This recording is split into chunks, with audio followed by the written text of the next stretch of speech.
Hari ini diharap tenang karena acara akan segera kita mulai. Terima kasih. Bismillahirrahmanirrahim. Assalamualaikum warahmatullahi wabarakatuh. Alhamdulillah, alhamdulillahi rabbil alamin. Hadana lihada wa ma kunna linahtadi an hadanallah. Asyhadu an la ilaha illallah wa asyhadu anna Muhammadan abduhu wa rasuluhu, amma ba'd. Yang terhormat Wakil Rektor 3 Bidang Kemahasiswaan dan Kerjasama, Bapak Profesor Dr. Saifullah Idris SAG MAG. Dan yang kami hormati Bu Aida Ratna Zulaiha selaku Direktur Jejaring Pendidikan KPK. Dan yang kami hormati Ibu Doti Rahmatian Syai selaku Kepala Direktur Sosialisasi dan Kampanye Anti Korupsi selaku pemateri pada hari ini. Dan yang kami hormati pula Bapak Azhari selaku Ketua Panitia beserta jajaran panitia lainnya. Dan yang terhormat kawan-kawan peserta Pembinaan KIP Angkatan 2022.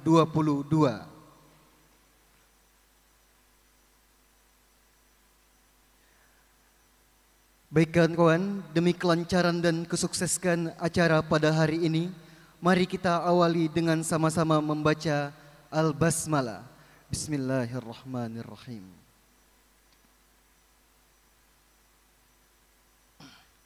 Selanjutnya kawan-kawan, arahan serta sambutan dari Wakil Rektor 3 Profesor Dr. Saifullah Idris SAG MAG kepada Profesor Dr. Saifullah Idris SAG MAG.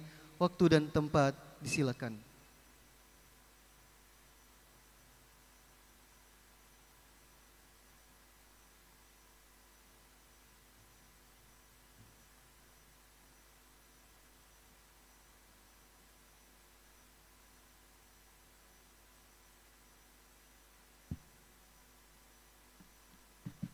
Bismillahirrahmanirrahim. Assalamualaikum warahmatullahi wabarakatuh. Alhamdulillah, alhamdulillahirabbil alamin, wassalatu wassalamu ala Rasulillah wa ala alihi washabihi ajmain. Amma ba'. Puja dan puji hanyalah milik Allah Subhanahu wa taala. Selawat beriring salam kita kirimkan ke haribaan Nabi besar Muhammad sallallahu alaihi wasallam beserta keluarga dan sahabat beliau, para tabi' dan tabi'in, para ulama mutaqaddimin dan ulama mutaakhirin. Yang kami hormati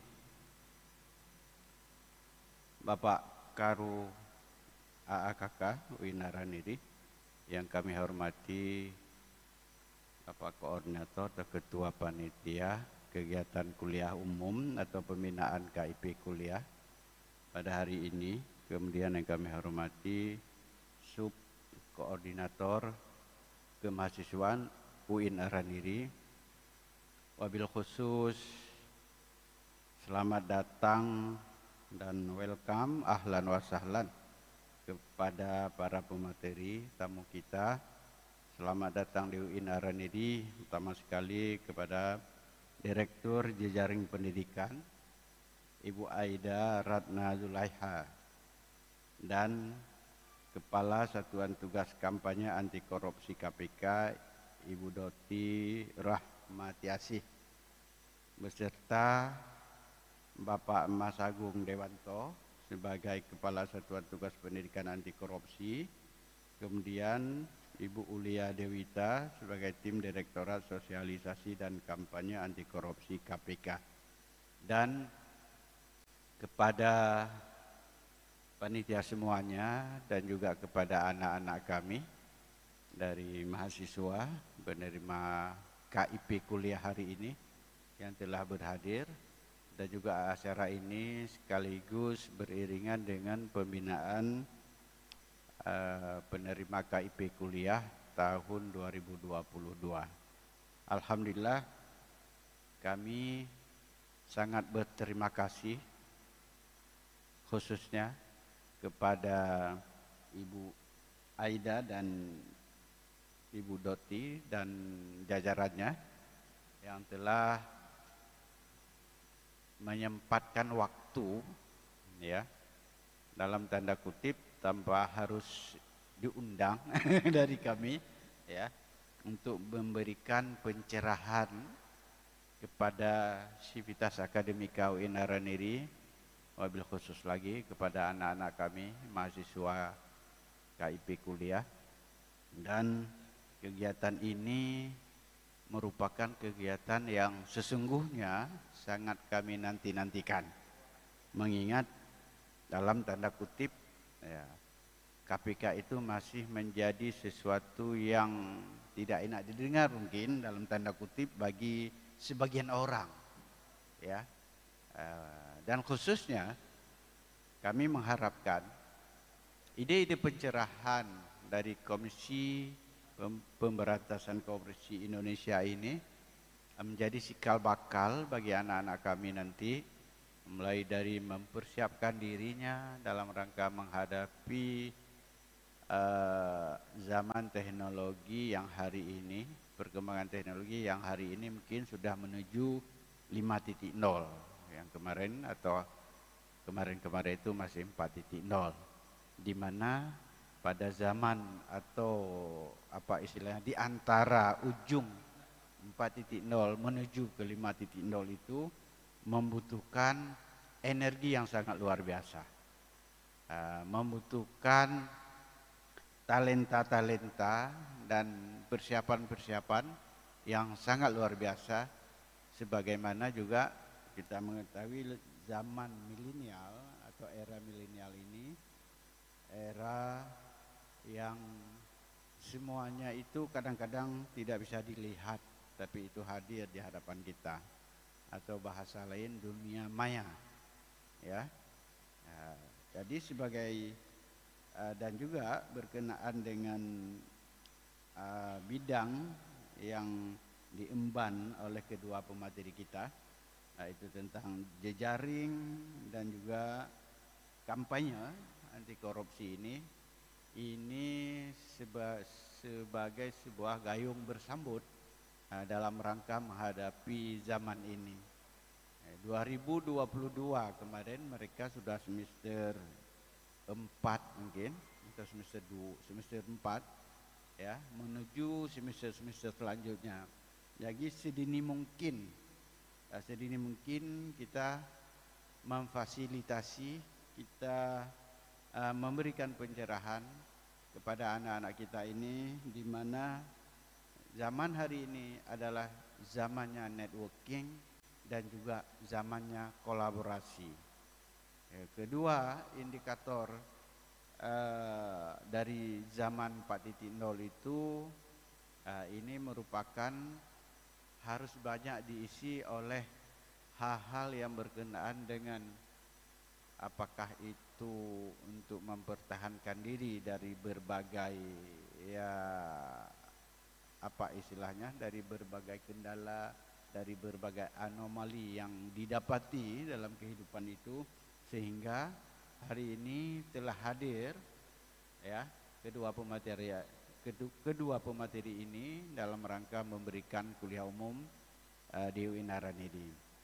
Sekali lagi saya atas nama pimpinan, atas nama rektor dan atas nama Sivitas Akademika UIN Araniri sangat menyambut baik, ya, atas kedatangan kedua apa istilahnya Queen ini ya, kedua Queen of, ya, jejaring di KPK dan Queen of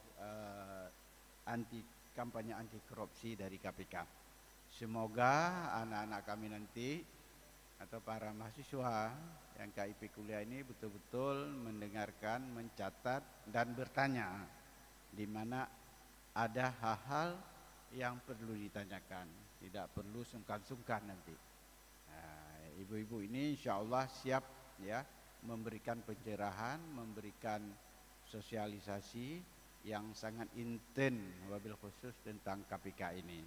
Semoga perjalanan bangsa ini ke depan betul-betul diawangi, betul-betul dikawal oleh hal-hal yang tidak menyakiti orang lain dalam berbagai sisi, wabil khusus dalam taraf kehidupan kita dan wabil khusus lagi dalam hukum-hukum yang terjadi atau regulasi-regulasi yang ada di Indonesia ini.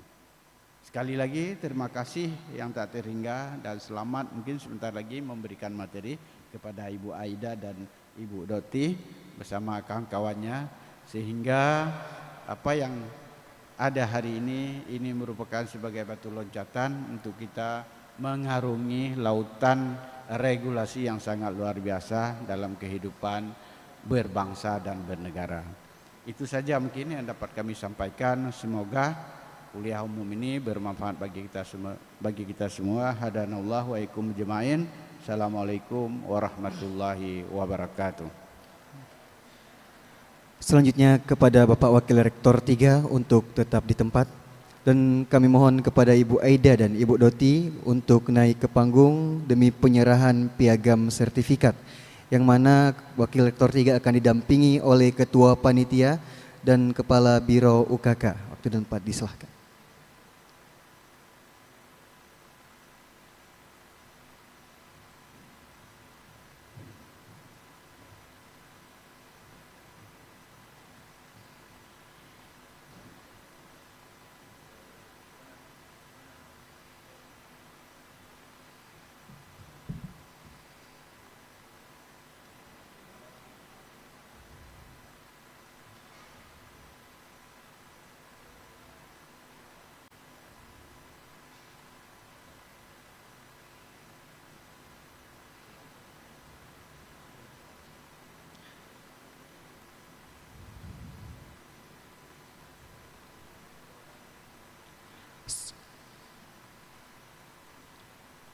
Selanjutnya penyerahan cenderamata dari Bu Aida kepada Wakil Rektor 3 Bapak Profesor Saifullah Idris SAG MAG.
Baik kawan-kawan yang terhormat, selanjutnya tibalah kita ke inti acara pada hari ini, yaitu kuliah umum anti korupsi yang akan dipandu langsung oleh saudara kita Bang Wiswardi.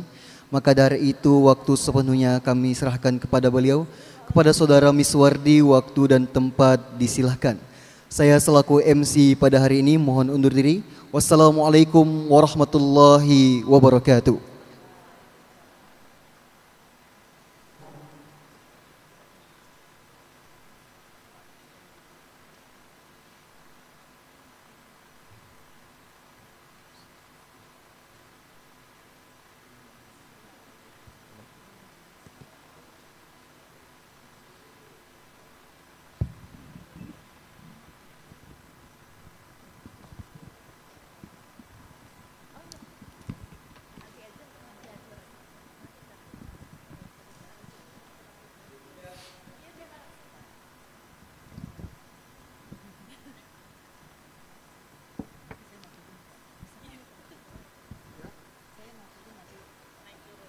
Boleh.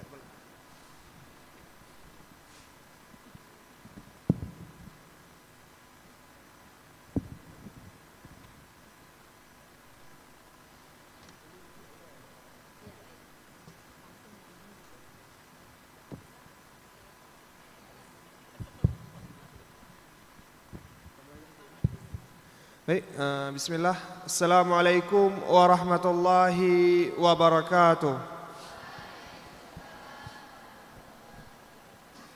Innal hamdalillah nahmaduhu wa nasta'inuhu wa nastaghfir wa na'udzu billahi min syururi anfusina wa min sayyiati a'malina. May yahdihillahu fala mudhillalah wa may yudlil fala hadiyalah. Amma ba'du. Puja ke Allah, selawat ke Nabi. Yang saya hormati kepada para pemateri yang telah berhadir di tempat yang berbahagia ini. Selanjutnya penghormatan saya kepada kepanitiaan yang telah mengkonsep acara ini. Wabil khusus kepada kawan-kawan mahasiswa Universitas Islam Negeri Araniri Banda Aceh. Selanjutnya ucapan selamat datang Bu di kampus kami. Harapannya sering-sering ke sini Bu. Ada banyak hal yang bisa digugat sebenarnya di sini. Saya terbilang masih merawat tradisi membaca surat kabar. Medio 2010 hingga sekarang nyaris selalu di headline berita depan itu begitu akrab dengan kabar tersangka korupsi. Korupsi dan negara ini seolah ibarat dua benang merah yang sulit dipisahkan. Kalau kata orang Aceh itu Bu, korupsi dan negara ini ibarat benang sangsi yang kamu cacen. Kalau bahasa Indonesia yang udah sulit dipisahkan. Kita punya dua pilihan, melepaskan benang itu dan itu membutuhkan waktu yang sangat lama, atau membuang benang itu dengan menggantikan dengan benang yang baru. Susah memang, tapi saya rasa itu upaya yang harus dilakukan dan KPK hari ini mencoba untuk turun ke kampus dengan metode yang kedua itu, kembali ke akar rumput. Saya teringat tahun 2013 mantan ketua KPK tahun 2013 Pak Abraham Samad, beliau pernah berkata, bertutur, andaikan korupsi ini bisa di stop di negeri ini, harusnya setiap masyarakat bisa memperoleh 20 juta per orang secara cuma-cuma termasuk anak-anak. Berarti dari kata-kata beliau kita bisa simpulkan betapa ngerinya korupsi di negeri ini. Ketika selesai membaca di surat kabar tentang hari ini dan besok yang tersangka, entah kenapa pikiran selalu menerawang, pasti bakal ada selanjutnya, pasti bakal ada yang tersangka selanjutnya. Walaupun dalam hati kecil coba mengaminkan sekeras-kerasnya, semoga ini tragedi terakhir yang menimpa tanah air. Untuk lengkapnya tentang hal-hal korupsi, untuk lengkapnya tentang sosialisasi anti korupsi, kita persilahkan kepada Ibu pemateri Aida Ratna Zulaiha, kepada Ibu waktu dan tempat kami persilahkan.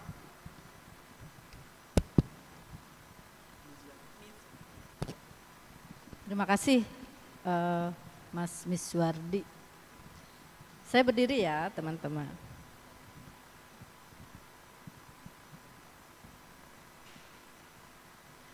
Assalamualaikum warahmatullahi wabarakatuh. Selamat pagi, salam bahagia, salam sehat selalu. Kali ini kita bertemu teman-teman semua jadi seminggu ini KPK banyak kegiatan di Aceh. Setidaknya ada 2 kegiatan besar, yaitu kita sedang melakukan roadshow BIS KPK. Itu adalah salah satu bentuk kampanye anti korupsi yang dilakukan oleh KPK, dan sekaligus kita akan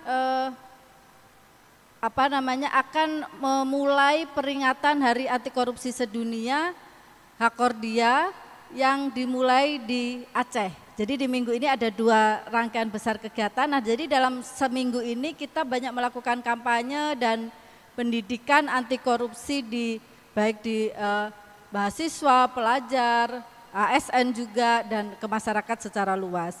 Nah, pagi ini teman-teman, saya turun. Pagi ini teman-teman semua kita akan merefresh tentang bagaimana sih, apa sih peran dari pendidikan tinggi terkait dengan anti korupsi ataupun mungkin juga nanti kita bisa mendapatkan banyak informasi mengenai sebenarnya di dunia pendidikan tinggi itu ada potensi korupsinya enggak sih gitu, dan ini juga bisa sekaligus menjadi pembelajaran bagi teman-teman di perguruan tinggi terkait dengan materi dalam pendidikan anti korupsi. Sebentar, saya punya.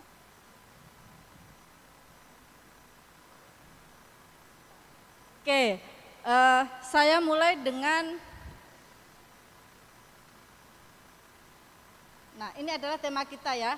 Tema kita adalah membangun integritas melalui pendidikan anti korupsi di perguruan tinggi. Nanti setelah saya, Bu Doti akan juga menyampaikan hal terkait dengan kondisi terkini kita yang kita menjelang tahun politik di 2023 dan 2024 ini nanti akan memberi banyak insight kepada teman-teman semua. Nah, ini adalah topik kita, bagaimana kita membangun integritas melalui pendidikan anti korupsi di perguruan tinggi. Nah, dua yang akan kita bahas yaitu kondisi korupsi dan strategi pemberantasan korupsi serta resiko korupsi dan upaya yang bisa dilakukan atau peran dari perguruan tinggi. Nah, ini adalah pengukuran korupsi global. Jadi kalau kita ditanya, kita tahu korupsi, angka korupsi itu dari mana ya datanya? Setidaknya ada satu alat ukur secara internasional yang dilakukan secara rutin. Ini adalah yang kita sebut Corruption Perception Index, atau kita dalam bahasa Indonesia kita sebut indeks persepsi korupsi. Jadi di data ini teman-teman lihat bahwa kondisi Indonesia itu kalau dibandingkan dengan dunia internasional itu seperti apa sih kondisi korupsinya gitu. Walaupun ini banyak kelemahan alat ukur ini, tapi setidaknya karena dilakukan reguler setiap tahun, maka ini bisa juga sesekali dijadikan acuan terkait dengan upaya pemberantasan korupsi yang dilakukan oleh suatu negara. Nah, kita lihat kondisi kita, skor indeks persepsi korupsi kita itu masih angkanya 34. Itu terlihat ya di tahun 2022 itu 34 dari range 100, 0 sampai 100, skor kita 34.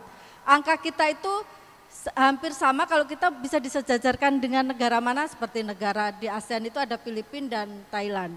Tapi kita masih sangat jauh skor kita dari Singapura. Jadi itulah kondisi kita, jadi ini menunjukkan bagaimana negara kita itu masih sangat beresiko, resiko korupsinya itu masih tinggi. Dan efektivitas pemberantasan korupsinya juga berarti masih rendah. Itu artinya ya, karena angkanya kalau kita skor 0 sampai 100 terus angka 34 kan berarti di bawah rata-rata. Kalau kita mau ambil tengahnya kan berarti skor 50 ya, masih sangat jauh. Nah, kemudian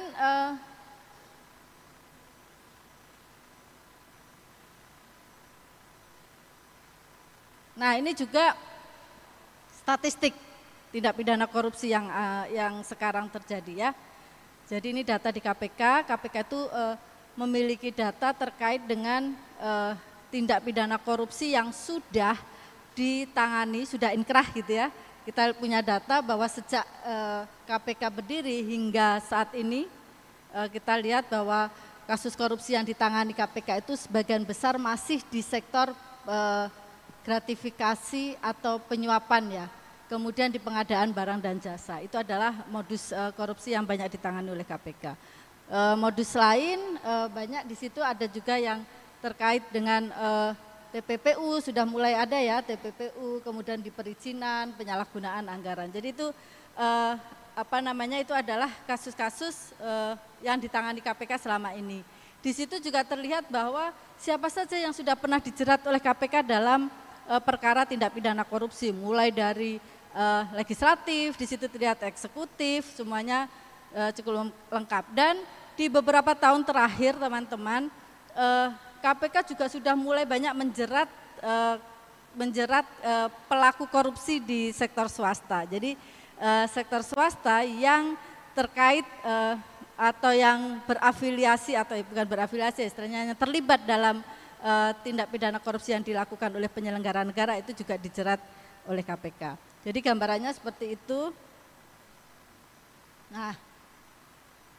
Nah ini, jadi perlu dipahami bahwa kalau kita bicara korupsi, mungkin yang ada di benak teman-teman semuanya itu pasti terbayangnya adalah kasus korupsi. Jadi sebenarnya kalau kita bilang korupsi itu seperti fenomena gunung es. Jadi yang kita lihat, yang kita banyak tahu saat ini yang ada di media itu sebenarnya hanya puncak gunungnya. Jadi kalau kita tahu ya, gunung es itu kan yang terlihat yang di atas permukaan, padahal itu hanya puncaknya. Di bawah permukaan laut itu lebih dalam, lebih besar ya. Gunung es itu seperti itu, tetapi korupsi itu ya seperti itu kalau kita lihat, kita hanya melihat puncak gunungnya, puncak gunung esnya yang ada di atas permukaan.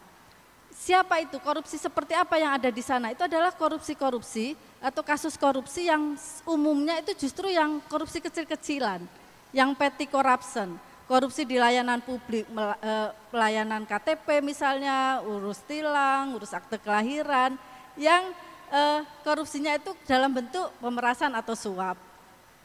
Tapi kemudian memang ada korupsi yang agak besar gitu, dengan adanya KPK juga kita mulai bisa mengungkapkan kasus-kasus korupsi yang grand corruption gitu. Biasanya grand corruption itu adalah kasus korupsi yang melibatkan banyak pihak, mulai misalnya eksekutif terlibat, legislatif juga di pengambilan keputusan, dan juga bahkan seringkali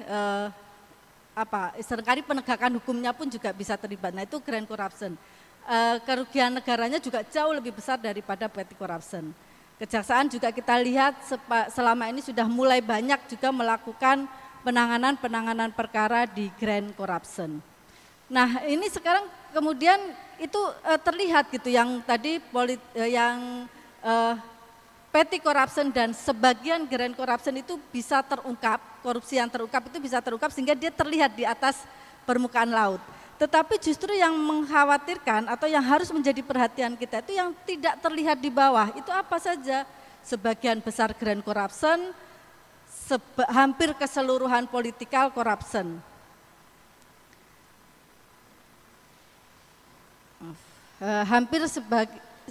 Hampir keseluruhan dari political corruption itu ada di bawahnya lagi. Nah, apa political corruption? Political corruption itu adalah korupsi-korupsi yang terkait dengan kebijakan. Jadi bagaimana kebijakan itu dibuat sedemikian rupa sehingga kebijakannya sendiri prone to corrupt.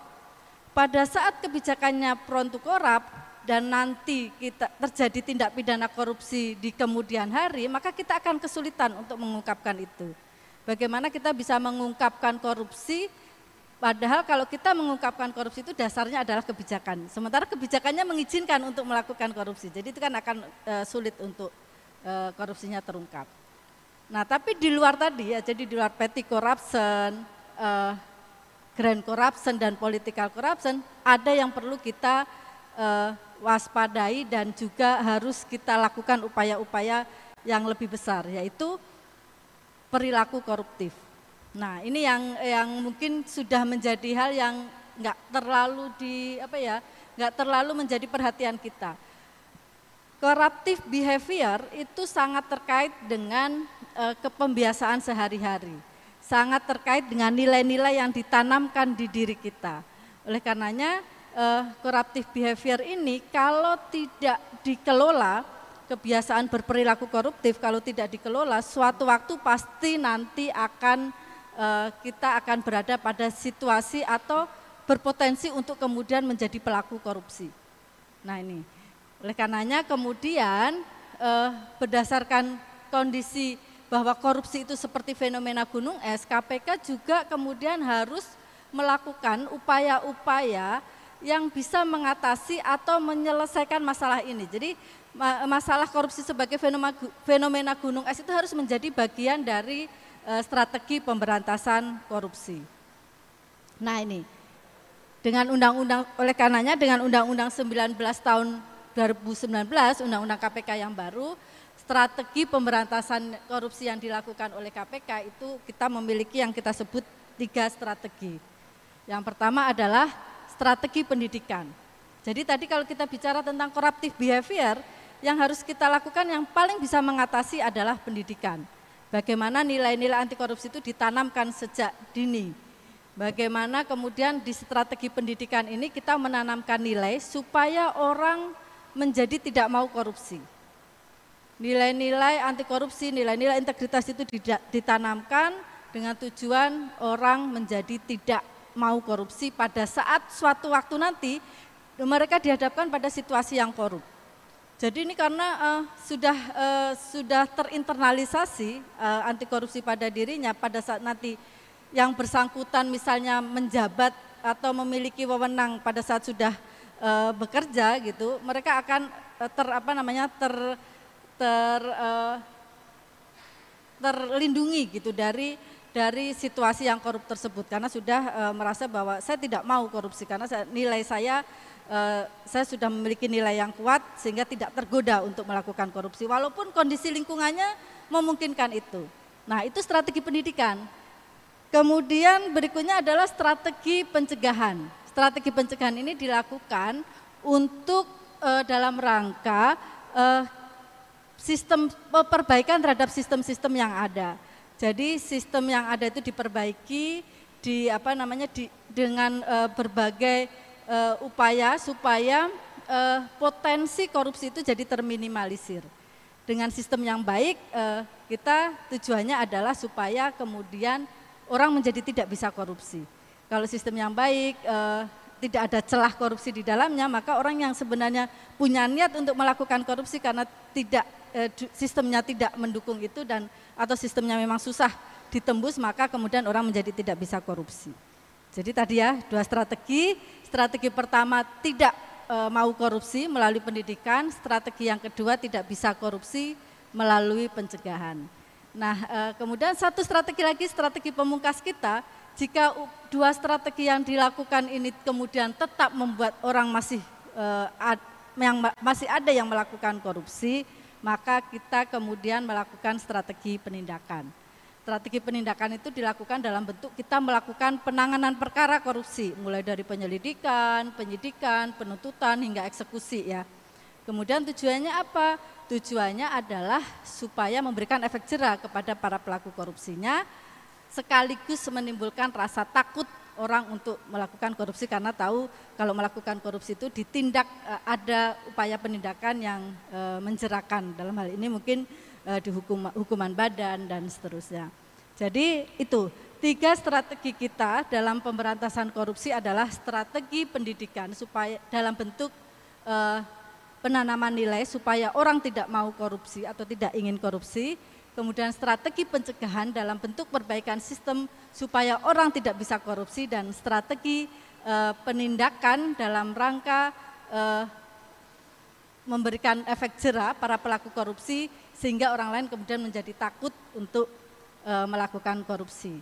3 strategi tersebut dilakukan oleh KPK secara komprehensif, secara terintegrasi, dengan tentu melibatkan peran serta masyarakat.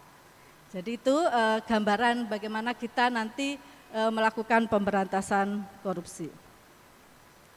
Nah, kemudian bagaimana operasionalnya terutama di strategi pendidikan. Untuk menjalankan strategi pendidikan dalam pemberantasan korupsi, dari strategi pendidikan tadi yang kemudian harus dilakukan KPK memang harus komprehensif. Kita harus melakukan pendidikan anti korupsi kepada masyarakat, mulai dari usia dini hingga kemudian menjadi aparatur, itu tetap harus dikasih pendidikan anti korupsi. Juga menjangkau sektornya ya, sektor formal di sekolah dan di kampus, sektor informal di keluarga dan sektor non formal. Juga mencakup tadi mahasiswa, pelajar, masyarakat umum, bahkan mungkin sampai ke masyarakat umumnya itu bisa sampai ke tokoh agama, tokoh masyarakat, dan lembaga-lembaga LSM atau organisasi-organisasi masyarakat. Jadi itu yang harus dilakukan KPK dengan memiliki strategi pendidikan, maka memang harus pendidikan itu kemudian dilaksanakan di seluruh aspek. Nah, kemudian di pendidikan formal di perguruan tinggi apa yang paling tepat dilakukan, teman-teman semua? Ini di kampusnya ada mata kuliah anti korupsi tidak? Mata kuliah khusus ada ya. Di beberapa kampus sudah ada mata kuliah anti korupsi, tetapi tidak harus sebenarnya. Jadi ada 3 hal yang bisa dilakukan untuk memastikan bahwa pendidikan anti korupsi, strategi pendidikan anti korupsi di perguruan tinggi itu berjalan. Yang pertama adalah pendidikan anti korupsi itu harus ada di dalam kurikulum. Jadi implementasi pendidikan anti korupsi pada kurikulum. Bentuknya seperti apa? Bentuknya boleh menjadi mata kuliah mandiri gitu, mata kuliah yang ada pendidikan anti korupsinya, atau diintegrasikan pada mata kuliah yang relevan. Misalnya Pancasila, misalnya PPKN, misalnya pendidikan agama, bahasa Indonesia, bahkan mungkin di mata kuliah apa istilahnya ya, mata kuliah muatan lokal ya yang ada di perguruan tinggi, mata kuliah kekhususan. Misalnya kalau di sini di UIN ada yang tentang Araniri gitu, pendidikan tentang sejarah universitas, dan itu bisa juga dimasukkan di sana. Itu yang pertama, memastikan pendidikan anti korupsi terimplementasi pada kurikulum. Yang kedua adalah juga dalam pendidikan anti korupsi itu harus ada pembangunan integritas ekosistem kampusnya. Jadi tidak cukup kita untuk mendapatkan pemahaman atau keterampilan atau perilaku anti korupsi di kampus, itu hanya mendapatkan materinya dari kuliah, dari mata kuliah, itu nggak cukup. Harus juga didukung oleh bagaimana ekosistem perguruan tingginya itu juga berintegritas. Itu nanti banyak yang bisa dilakukan dan kontribusi mahasiswa bisa cukup dominan di sana. Kemudian yang ketiga adalah tentu harus melibatkan banyak atau melibatkan seluruh sivitas akademika. Jadi pendidikan anti korupsi itu adalah perilaku gitu ya, dikaitkan dengan perilaku. Jadi tidak sekedar belajar di kelas dan keterlibatannya juga bisa sangat luas. Dosen juga perlu pendidikan anti korupsi. Dosen juga bisa menjadi bagian dari pendidikan anti korupsi, tapi mahasiswa juga tentu, bahkan tenaga kependidikan dan seluruh personil yang ada di dalam ekosistem itu menjadi bagian dari pemberantasan atau pendidikan anti korupsi. Nah, KPK sudah menyediakan banyak amunisi gitu untuk memandu perguruan tinggi melakukan pendidikan anti korupsi, termasuk sebagai panduan mahasiswa. Kita akan dalam waktu dekat akan coba kita eksaminasi, kita sebarluaskan ke seluruh satuan pendidikan termasuk perguruan tinggi. Kita punya strategi nasional pendidikan anti korupsi, kita punya panduan implementasi pendidikan anti korupsi yang bisa dimanfaatkan. Nah, ini sekarang kita masuk ke apa resiko korupsi di lingkungan pendidikan tinggi dan peran apa yang bisa nanti dilakukan oleh teman-teman semua sebagai mahasiswa. Nah, ini kita lihat realita integritas pendidikan kita saat ini. Jadi kalau kita bicara tentang integritas, kalau kita bicara tentang korupsi, kita sebenarnya tidak harus atau tidak hanya terpaku pada tindak pidana korupsi, teman-teman. Anti korupsi pun menjadi bagian yang penting, bagian yang sama pentingnya dengan bagaimana kita menghindari korupsi. Apa contohnya? Jadi kayak perilaku berintegritas ini menunjukkan bahwa potensi korupsi itu masih banyak muncul di lingkungan pendidikan. Kita lihat misalnya ketidakdisiplinan, membuang sampah sembarangan, itu juga salah satu bentuk tidak berintegritasnya kita. Nah, itu juga dalam bentuk itu berarti mulai ada potensi-potensi korupsi yang muncul di perilaku kita sehari-hari. Ujian nasional bocor, nyontek pada saat ujian, kemudian curang pada saat proses tes pada saat masuk perguruan tinggi, itu adalah salah satu bentuk contoh-contoh tidak integritas dan contoh-contoh perilaku koruptif. Ini kondisi kita saat ini. Nah, ini juga kondisi-kondisi yang kita lihat saat ini. Nah, sekarang, ini langsung refleksi ya teman-teman semua. Sebagai mahasiswa, apakah saya saat ini masih melakukan perilaku-perilaku koruptif semacam ini? Kenapa ini selalu kita ingatkan? Karena teman-teman, kalau ini jadi sebuah kebiasaan, nanti pada saat teman-teman semuanya bekerja, itu bisa saja kebawa.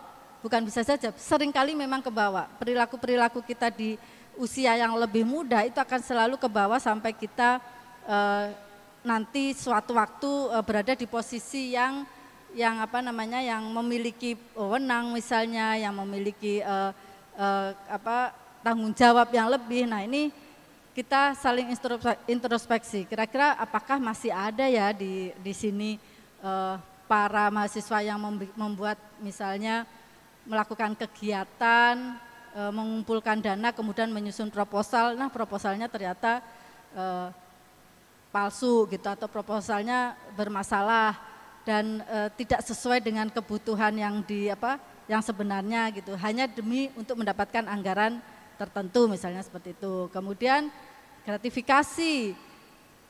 Apakah ini gratifikasi ini mungkin kalau di mahasiswa gratifikasi memberikan sesuatu lah kepada misalnya dosen gitu ya, yang sangat terkait dengan tugas dan fungsinya kan dosen, memberikan sesuatu kepada dosen karena supaya yang saya nggak lulus, berkali-kali nggak lulus terhadap mata kuliah itu, kemudian kita kasihlah dosennya supaya diluluskan. Atau memang supaya nilainya terjaga gitu ya. Jadi saya maintain dosen saya untuk selalu ngasih sesuatu supaya nilai saya selalu A gitu. Itu juga upaya-upaya yang dilakukan perilaku-perilaku tidak berintegritas. Ini sama juga, dosennya juga kalau melakukan hal yang sama gitu, berharap untuk mendapatkan sesuatu gratifikasi dari mahasiswanya, padahal itu sudah tugas dan fungsinya, itu juga berarti sedang berperilaku korup. Apalagi misalnya di dalam keseharian markup uang kuliah. Jadi SPP-nya di sini namanya SPP ya. SPP misalnya 2 juta gitu satu semester, minta ke orang tuanya 2,5 juta. SPP saya naik jadi 2,5 mah. Jadi padahal sebenarnya dibayarkan 2 juta, 500 ribunya masuk kantong. Nah, itu juga perilaku-perilaku yang mungkin terasa lucu gitu, terasa ini kan cuma sama orang tua gitu ya, sama orang tua sendiri. Enggak akan membuat saya jadi koruptor. Mungkin ngomongnya sih seperti itu, tapi ini kebiasaan-kebiasaan yang harus kita harus introspeksi bahwa itu sebenarnya perilaku-perilaku yang korup, yang suatu waktu pada saat nanti itu bisa ke bawah terus. Kemudian apalagi penyalahgunaan dana beasiswa. Jadi di beasiswa kan seringkali ya, ini teman-teman ini semua penerima ini ya, beasiswa ya, di beasiswa jelas biasanya untuk uang buku berapa, untuk uang makan berapa. Nah, itu harus digunakan sesuai dengan penggunaannya. Kemudian ini yang kelihatan sepele ya, terlambat masuk kuliah, titip absen. Itu kan perilaku-perilaku yang kalau terlambat berarti nggak disiplin ya. Itu adalah salah satu nilai penting dalam kita supaya tidak nilai penting untuk menunjukkan sikap integritas kita, disiplin, tidak lambat, titip absen atau bolos. Nah, itu kan curang, udah mulai curang tuh, tidak jujur. Itu juga perilaku koruptif. Mencontek ini, jadi seringkali di dalam tidak siap belajar, kemudian tidak belajar gitu, kemudian ujian saling mencontek ya, bukan hanya mencontek sendiri, bisa juga saling mencontek. Ini juga perilaku korup. Plagiasi atau yang paling banyak, yang cukup ramai ya, plagiasi itu juga. Jadi dia berarti tidak jujur, kemudian mencuri hasil karya orang lain gitu kan, itu juga bentuk korup, perilaku korup. Nah, apa yang harus dilakukan oleh perguruan tinggi terkait dengan bagaimana kita melakukan membangun integritas dan melakukan upaya-upaya anti korupsi di lingkungan kampus. Perguruan tinggi ini kalau tapi ini langsung aja ya ke mahasiswa karena nggak ada dosennya, kita langsung aja ke ini.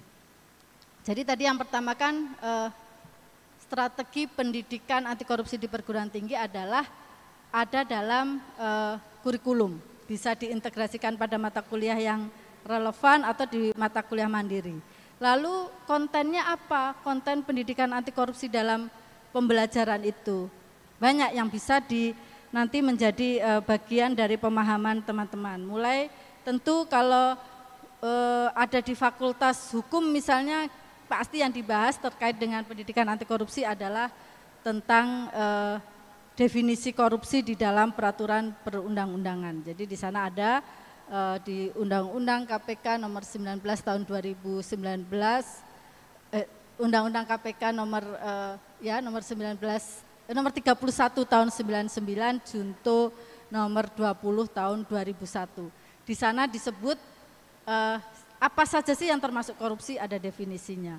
Dikelompokkan dalam 7 jenis korupsi, mulai dari akan disebut korupsi kalau merugikan keuangan negara, kemudian suap menyuap, penggelapan dalam jabatan, pemerasan, perbuatan curang, konflik kepentingan dalam pengadaan, gratifikasi, itu adalah definisi dari korupsi. Jadi itu bisa di materi-materi pendidikan anti korupsi itu akan dibahas dengan detail. Kemudian materi apa lagi yang bisa disampaikan tentang dampak korupsi misalnya.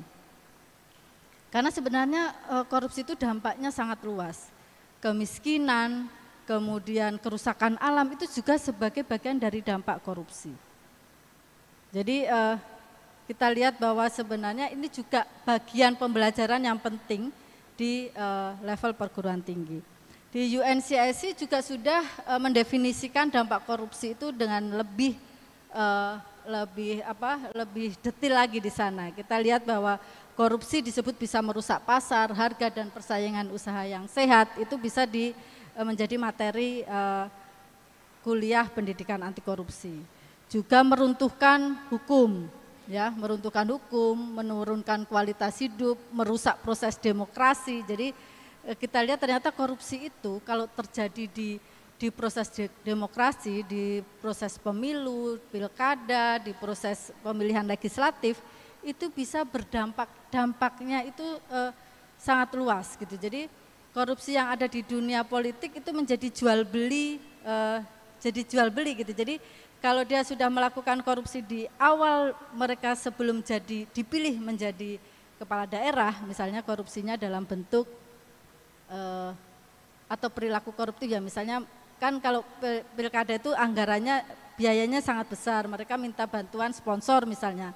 Kemudian sponsor itu dijanjikan nanti kalau dia terpilih akan mendapatkan proyek dari pemerintah daerah misalnya seperti itu. Itu kan sudah perilaku korup yang dimulai dari proses pilkada.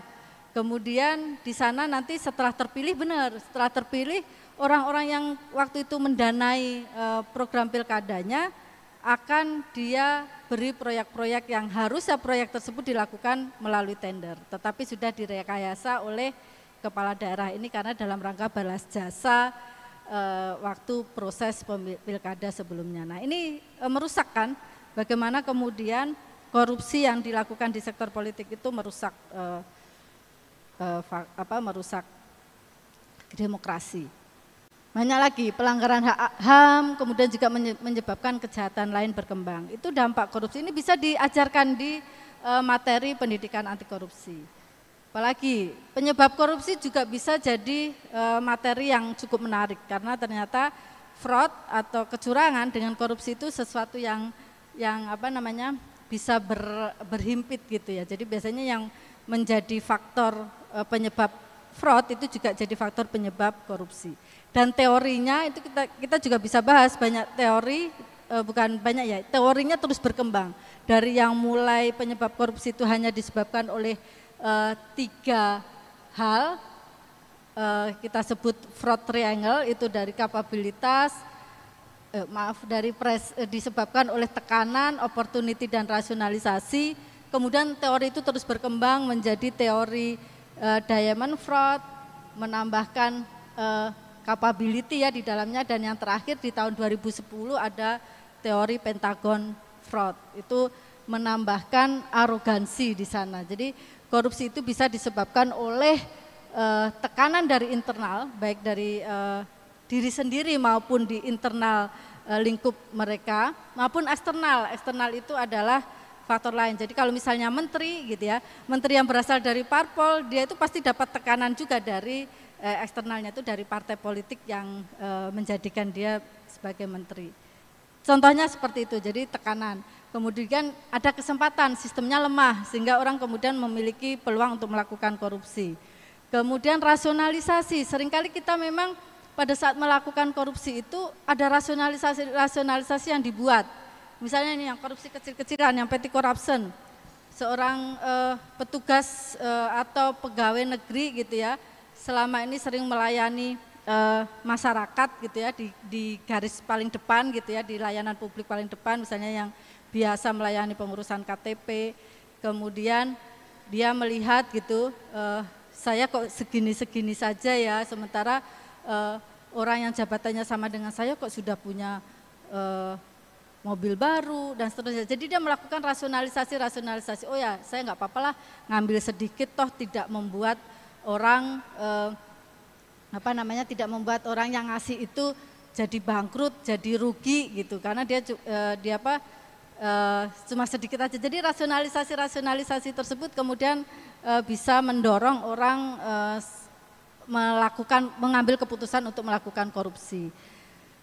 Capability juga, ada jabatan, ada wewenang, ada otoritas. Jadi karena dia memiliki wewenang, maka memang peluang untuk bisa melakukan korupsi dengan menyalahgunakan wewenangnya akan muncul. Itu juga bisa jadi penyebab korupsi. Dan yang terakhir tadi adalah arogansi. Arogansi itu artinya bahwa karena dia punya wewenang tadi, dia biasanya punya sikap ini ya, ada sikap arogan, sikap merasa lebih tahu, sikap merasa lebih berkuasa. Nah itu yang kemudian juga membuat mereka sebagai penyebab melakukan korupsi. Ini juga bisa menjadi materi-materi kita memahami tentang korupsi terkait dengan khusus terkait penyebab korupsi. Nah ini juga penting, pada saat kita belajar tentang korupsi, kita juga harus belajar tentang anti korupsinya. Kalau anti korupsi itu berarti nilai, bagaimana kita memiliki nilai-nilai yang nilai-nilai integritas yang membantu dan mencegah kita, mendorong kita untuk kemudian melakukan perbuatan-perbuatan baik dan tidak tergoda untuk melakukan hal-hal buruk, dalam hal ini korupsi. Ada 9 nilai yang saat ini dipromosikan atau dikampanyekan oleh KPK. Mulai dari jujur, mandiri, tanggung jawab, berani, sederhana, peduli, disiplin, adil, kerja keras. 9 nilai ini adalah nilai yang kita anggap bisa mendorong atau bisa membentengi diri kita untuk kemudian kita memiliki sikap integritas, sikap anti korupsi, sehingga pada saat suatu waktu kita dihadapkan pada situasi yang korup, suatu waktu kita dihadapkan pada kondisi yang sistem yang sangat buruk yang membuka peluang korupsi, kita tidak akan mau melakukan itu karena kita sudah memiliki nilai anti korupsi. Kemudian apa? Nah, sekarang di mana mahasiswa bisa berperan? Banyak yang bisa dilakukan oleh mahasiswa. Kalau ada mata kuliah pendidikan anti korupsi, baik dalam bentuk sisipan maupun sebagai mata kuliah mandiri ya, itu bisa diikuti. Beberapa kampus sudah mulai banyak melakukan kuliah umum pendidikan anti korupsi pada masa penerimaan mahasiswa baru maupun biasanya pada pelepasan atau wisuda. Karena itu titik-titik penting juga untuk mendapatkan pemahaman terkait dengan korupsi dan anti korupsi pada saat baru masuk di perguruan tinggi, baru lepas dari SMA, sekolah menengah, masuk perguruan tinggi itu perlu bekal, dan nanti pada saat selesai dari perguruan tinggi menuju dunia kerja itu juga perlu bekal anti korupsi. Ini biasanya sudah mulai banyak kampus yang melakukan ini. Kemudian bagaimana di lingkungan sebagai teman-teman sebagai mahasiswa terhadap lingkungannya, apa yang bisa dilakukan? Tentu tadi supaya nilai-nilai anti korupsi itu tetap terus ada di dalam diri kita. Yang pertama ya yang bisa regulasi yang ada itu harus ditaati. Jadi regulasi-regulasi tersebut harus, jadi teman-teman harus sangat terbiasa dengan taat pada regulasi. Kemudian tidak berperilaku koruptif, ya tadi tidak berperilaku koruptif, apa kalau mahasiswa tadi tidak datang terlambat, tidak plagiasi, tidak nyontek, tidak bolos, tidak bohong, tidak melakukan gratifikasi ke dosen atau ke tenaga pendidikan. Tadi bentuk-bentuk dari tidak berperilaku koruptif. Kemudian dibutuhkan juga keteladanan mahasiswa di lingkungannya. Jadi di lingkungan masing-masing, mungkin teman-teman juga harus sudah menjadi teladan, harus berperilaku anti korupsi di lingkungan keluarga sendiri, di teman-teman di kos, kemudian kalau tinggalnya di kampungnya gitu, itu juga harus mulai dimunculkan itu, karena yang namanya anti korupsi, yang namanya integritas itu adalah sangat tercermin dari perilaku yang ada. Kemudian aksi integritas, jadi harus mulai banyak peran aktif dari mahasiswa dalam bentuk gerakan-gerakan anti korupsi, dalam bentuk menarik ini banyak universitas, perguruan tinggi gitu yang membuat topik-topik tridharma perguruan tingginya anti korupsi, misalnya KKN anti korupsi, skripsi dengan tema anti korupsi. Itu juga salah satu upaya menunjukkan aksi-aksi anti korupsi yang bisa dilakukan oleh mahasiswa. Apalagi ya?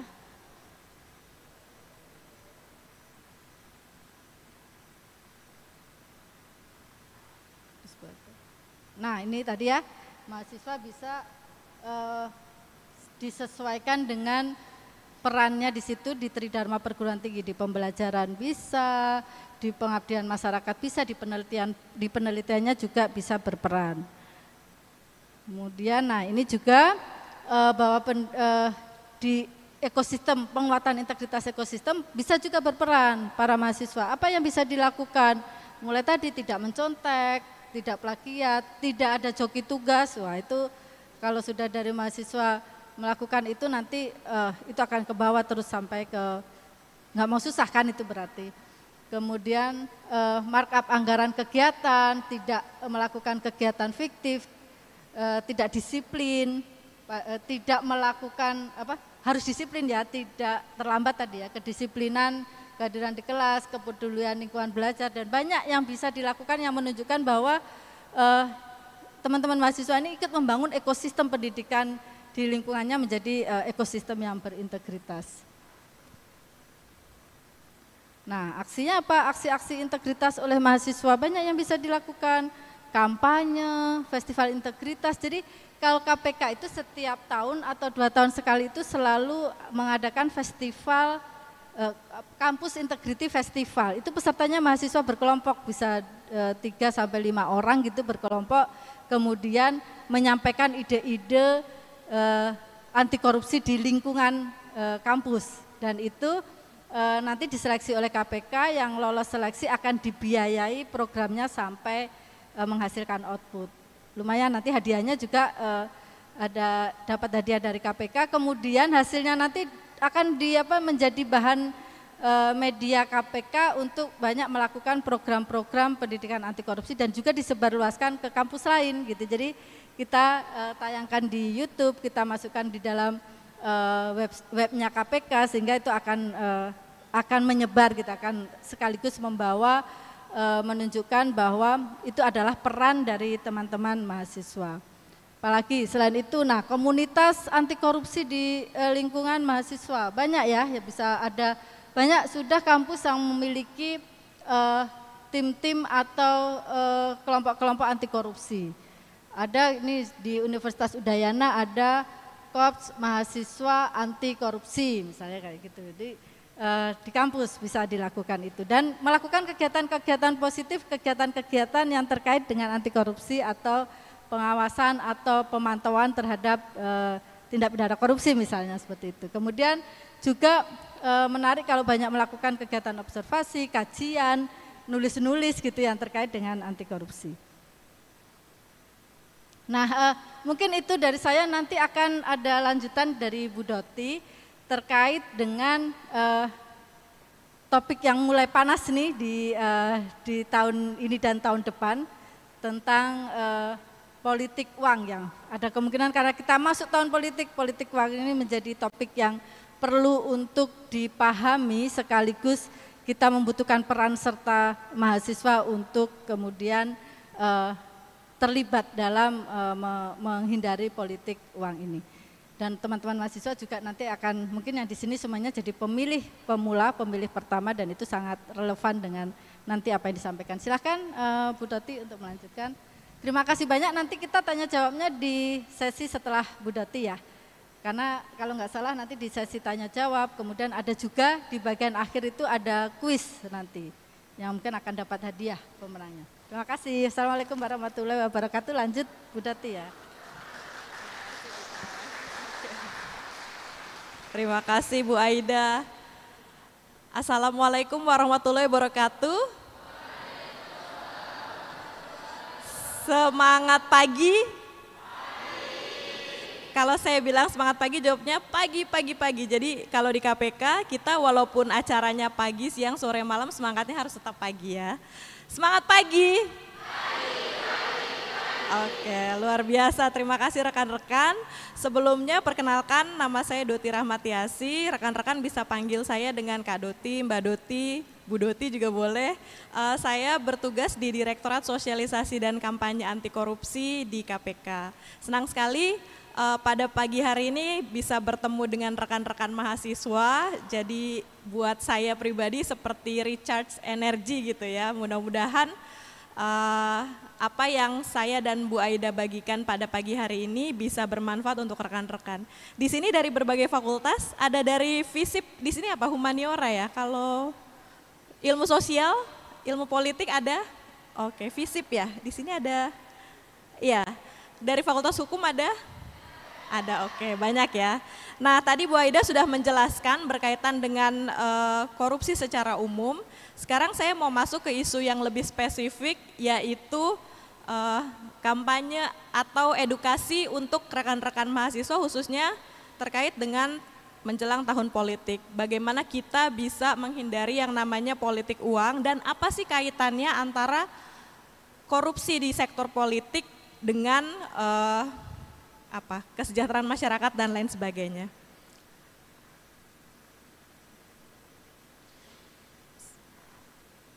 Kita nonton video dulu ya. Sorry. Boleh diputar. Kebanyakan nyolong di lahan basah sih. Rasain. Jangan gitu ngomongnya, ntar didatengin loh.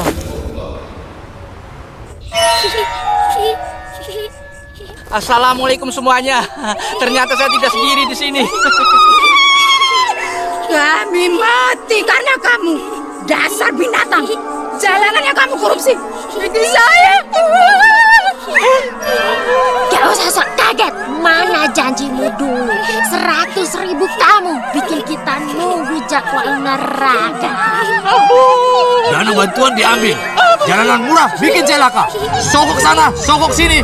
Kami semua bisa kena siksa karena terima duit kau, setan. Tebus dosamu, menyogok malaikat. Gak bisa. Duit lu gak kepakai di sini. Tebus dosa lu.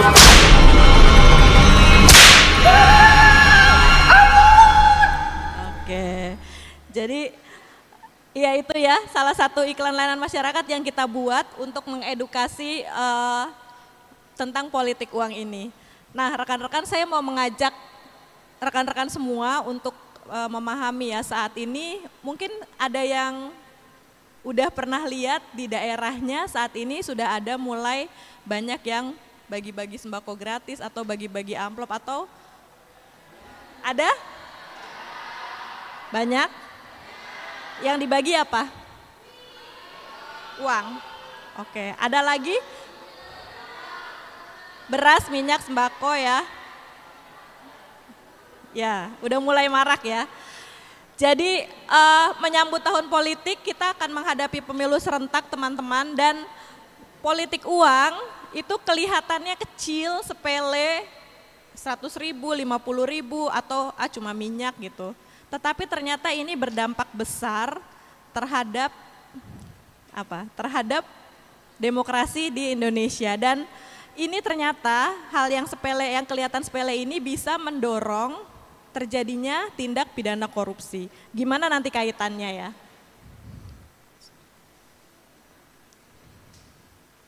Ya, Ini saya mau ngajak teman-teman kita flashback ke zaman founding fathers negara kita berjuang ya. Kalau dulu para tokoh sejarah di Indonesia biasanya diasingkan, dibuang oleh Belanda, keluar masuk penjara untuk kemerdekaan Indonesia. Dulu para pejuang kita adalah keluar masuk penjara, Bung Karno, Bung Hatta, Syahrir, keluar masuk penjara, diasingkan sampai ke Pulau Banda, kemudian menjadi presiden atau menjadi pejabat. Kalau sekarang gimana? Kondisinya begini enggak sekarang di Indonesia? Ya. Bermula dari pejabat negara, berakhirnya di sekolah di KPK ya, di penjara. Nah, di mana keterkaitan antara politik uang dengan pemilu? Modus utama korupsi politik teman-teman, jadi ini nanti mungkin yang di Fakultas Hukum atau yang di FISIP atau rekan-rekan yang suka bikin kajian atau bikin tulisan ya, bisa banyak hal yang bisa dinaikkan sebagai isu. Yang pertama adalah penyalahgunaan jabatan. Ini kalau misalnya pejabat tersebut sudah memenangkan kontestasi dalam pemilu atau pilkada. Biasanya mereka itu melakukan penyalahgunaan jabatan untuk apa? Mengumpulkan lagi, mengembalikan dana kampanye yang sudah mereka gunakan. Atau tadi Bu Aida jelaskan korupsi kebijakan. Jadi kebijakannya itu tidak pro rakyat, tetapi kebijakannya itu adalah pro kepentingan elit politik tertentu yang tentunya menguntungkan mereka ya. Kemudian yang kedua, nih di momen elektoral, biasanya kecurangan atau modus yang terjadi itu adalah bagaimana pejabat itu memanfaatkan fasilitas yang mereka punya untuk melakukan kampanye terselubung gitu. Untuk melakukan kampanye-kampanye yang seharusnya nggak boleh mereka lakukan, kayak misalnya memanfaatkan sarana prasarana akses politik yang mereka punya, ya fasilitas negara untuk kepentingan politik mereka. Kemudian vote buying atau jual beli suara, ini juga marak terjadi. Kenapa ada serangan fajar? Kira-kira menurut teman-teman mahasiswa, calon memberikan sesuatu apakah itu cuma-cuma? Pasti ada maksudnya kan, ada tujuannya. Itu ya. Jadi nggak ada yang cuma-cuma zaman sekarang. Kemudian tadi momen pembuatan kebijakan, jadi punya agenda tertentu ya berkaitan dengan akses ke kebijakan. Jadi nanti kebijakan yang dibuat atau yang dihasilkan oleh pejabat boro-boro mikirin kepentingan masyarakat, tapi bagaimana mereka bisa bikin peraturan-peraturan atau kebijakan-kebijakan yang bisa menguntungkan sekelompok elit tertentu, karena mereka harus mengembalikan yang namanya dana kampanye yang dipinjamkan oleh investor, tanda kutip ya. Misalnya ada pengusaha mau ngasih uangnya ke salah satu calon, terus apakah pengusaha itu ngasihnya saya ikhlas kok, nggak mungkin, pasti kan saya bisa dapat proyek apa gitu ya. Jadi ini adalah modus utama korupsi politik yang harus teman-teman pahami dan nanti sebagai mahasiswa harus kritisi ya. Jangan sampai kita mahasiswa ikut-ikutan terima atau mungkin bagi-bagiin politik uang, jangan sampai ya. Nah, tantangan pemilu saat ini teman-teman, yang pertama adalah masa-masa kampanye ini kayak sudah marak yang namanya serangan fajar ya atau politik uang.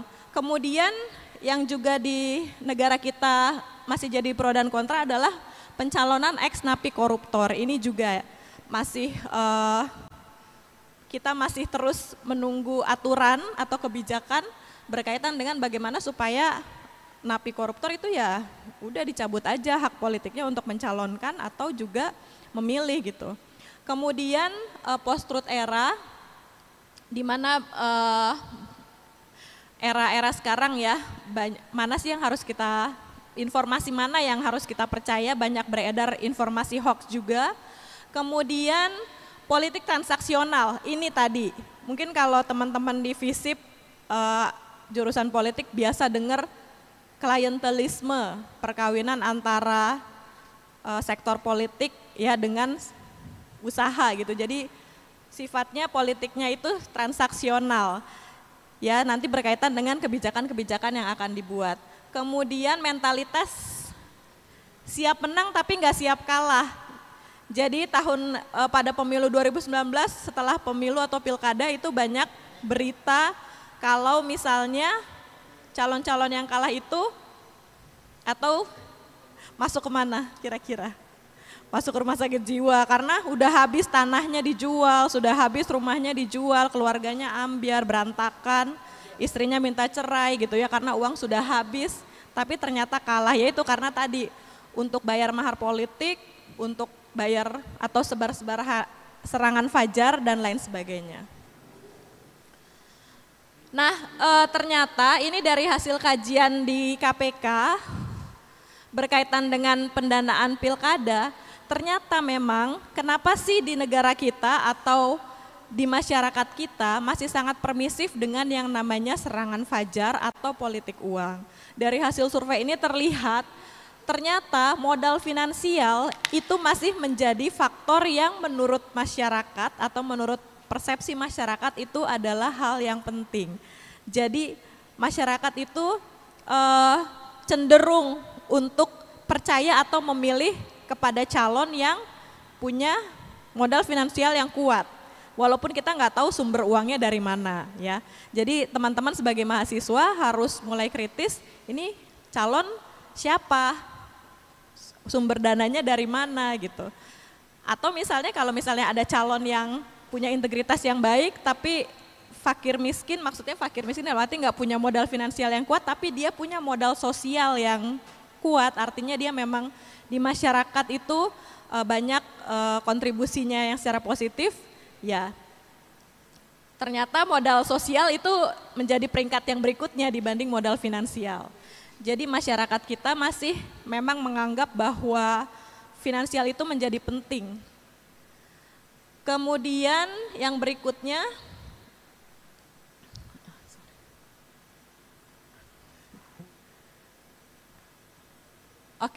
maaf.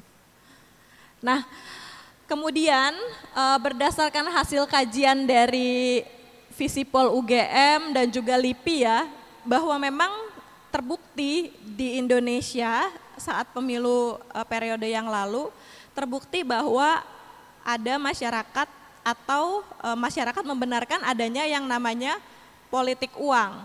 Jadi masyarakat menganggap wajar bahwa politik uang itu hal yang wajar ya, 46,7%. Dan mereka memang membenarkan adanya praktik politik uang dalam pemilu serentak. Jadi ini hampir 50% dan bahwa ini adalah permasalahan yang nyata. Oleh karena itu kami di KPK tidak bisa tinggal diam. Walaupun tindak pidana politik uang ini merupakan ranahnya Bawaslu ya kalau berkaitan dengan tindak pidana pemilu, tetapi karena ini menjadi salah satu faktor pendorong terjadinya korupsi di sektor politik yang berkaitan dengan kebijakan, bahkan tanda kutip ada pejabat daerah, kepala daerah yang ditangkap oleh KPK di OTT, modusnya adalah dia melakukan jual beli jabatan, latar belakangnya adalah karena harus membayar modal kampanye yang sudah dia keluarkan, harus mengembalikan dana kampanye. Jadi dia ketika menjabat jadi kepala daerah melakukan jual beli jabatan. Kemudian ada juga yang ditangkap oleh KPK, kepala daerah juga, itu ditangkap, salah satu barang buktinya adalah kardus yang berisi uang yang sudah dimasukkan ke dalam amplop-amplop kecil yang siap disebar untuk pemilu pilkada tahun depan. Jadi begitu ngerinya serangan fajar atau politik uang ya, efeknya luar biasa. Nah, ini persepsi publik terhadap praktek pembelian suara atau vote buying. Ya, negara kita kalau dibandingkan dengan negara-negara lain di Asia itu ada di peringkat berapa nih? Indonesia kita lihat termasuk tinggi ya, termasuk tinggi untuk vote buyingnya. Laporan Bawaslu menyebutkan bahwa selama masa tenang, Panwas sudah menangkap tangan 25 kasus politik uang di 13 provinsi di Indonesia. Bahkan dari sekarang ya, kita belum mulai kampanye, belum ada masa kampanye tapi sudah marak yang namanya politik uang. Bahkan di beberapa daerah, mudah-mudahan nggak ada ya di Banda Aceh, masyarakatnya pasang spanduk gini, warga kami masih terbuka menerima serangan fajar. Artinya masyarakat itu sangat permisif terhadap serangan fajar, justru mau menerima gitu. Karena ada yang bilang ya udah terima aja serangan fajarnya, urusan pilih kan nanti di TPS ya, nggak gitu juga. Jadi yang mau KPK kampanyekan atau edukasi ke masyarakat adalah jangan terima apapun bentuk serangan fajar atau politik uang, laporkan pelakunya gitu. Jadi nggak ada istilah terima aja orangnya, terima aja uangnya atau terima pemberiannya, urusan memilih nanti ya, enggak juga. Jadi kita harus menolak politik uangnya, serangan fajarnya, dan juga laporkan siapa yang menyebarkan itu. Karena itu merupakan tindak pidana. Nah ini teman-teman ya, jadi money politik di pilkada memproduksi perilaku korupsi. Kemudian politik uang hasilkan pemimpin korup, pejabat korupsi karena biaya kampanye yang sangat besar, salah satunya untuk serangan fajar. Kemudian ini Bupati Jawa Timur korupsi untuk bayar utang kampanye. Jadi nyata udah kejadian dan kasusnya ditangani oleh KPK bahwa serangan fajar itu kelihatannya kecil tapi ternyata efeknya luar biasa ke belakang ya. Nah ini ada fakta menarik teman-teman. Jadi dari pemilu periode yang lalu 2019, dari 192 juta total pemilih, 72%-nya menerima yang namanya serangan fajar atau politik uang. Hanya 25% yang menolak politik uang. Ya, mudah-mudahan rekan-rekan mahasiswa di sini ada yang sudah pernah ikut pemilu tahun 2019? Oke, berarti teman-teman first voter semua ya. Nah, kebetulan nih first voter. Jadi ini edukasi juga supaya nanti teman-teman tidak atau menolak ya, tidak menerima atau tidak permisif terhadap yang namanya politik uang atau serangan fajar. Dan kami berharap supaya teman-teman Gen Z ya, teman-teman Gen Z ini bisa juga mengajak atau meliterasi ibu-ibu atau meliterasi orang tua, meliterasi lingkungan masyarakatnya untuk turut menolak yang namanya serangan fajar ini karena dampaknya begitu buruk, bisa menjadi faktor pendorong terjadinya korupsi. Jadi seolah-olah masyarakat itu diberikan piutang dalam bentuk serangan fajar yang harus masyarakat tanggung akibatnya 5 tahun ke depan gitu. Jadi nanti yang harusnya impian kita adanya akses kesehatan, pendidikan, layanan publik lebih baik untuk masyarakat, tetapi karena pejabatnya terjerat harus mengembalikan dana kampanye yang begitu besar, salah satunya untuk bagi-bagiin serangan fajar politik uang, boro-boro mikirin kepentingan masyarakat, dia hanya memikirkan kepentingan dirinya, bagaimana saya harus mengembalikan modal atau dana kampanye yang sudah saya bagi-bagikan. Berikutnya, bagaimana kita mengatasi masalah politik uang? Yang pertama tentunya kita memperbaiki sistem politik ya, dan sistem internal partai politik. Nanti saya jelaskan apa saja yang sudah dilakukan oleh KPK. Yang kedua tentunya integritas peserta pemilu, ya peserta pemilu orang-orangnya, partainya dan lain sebagainya. Kemudian yang ketiga adanya penegakan hukum yang tegas.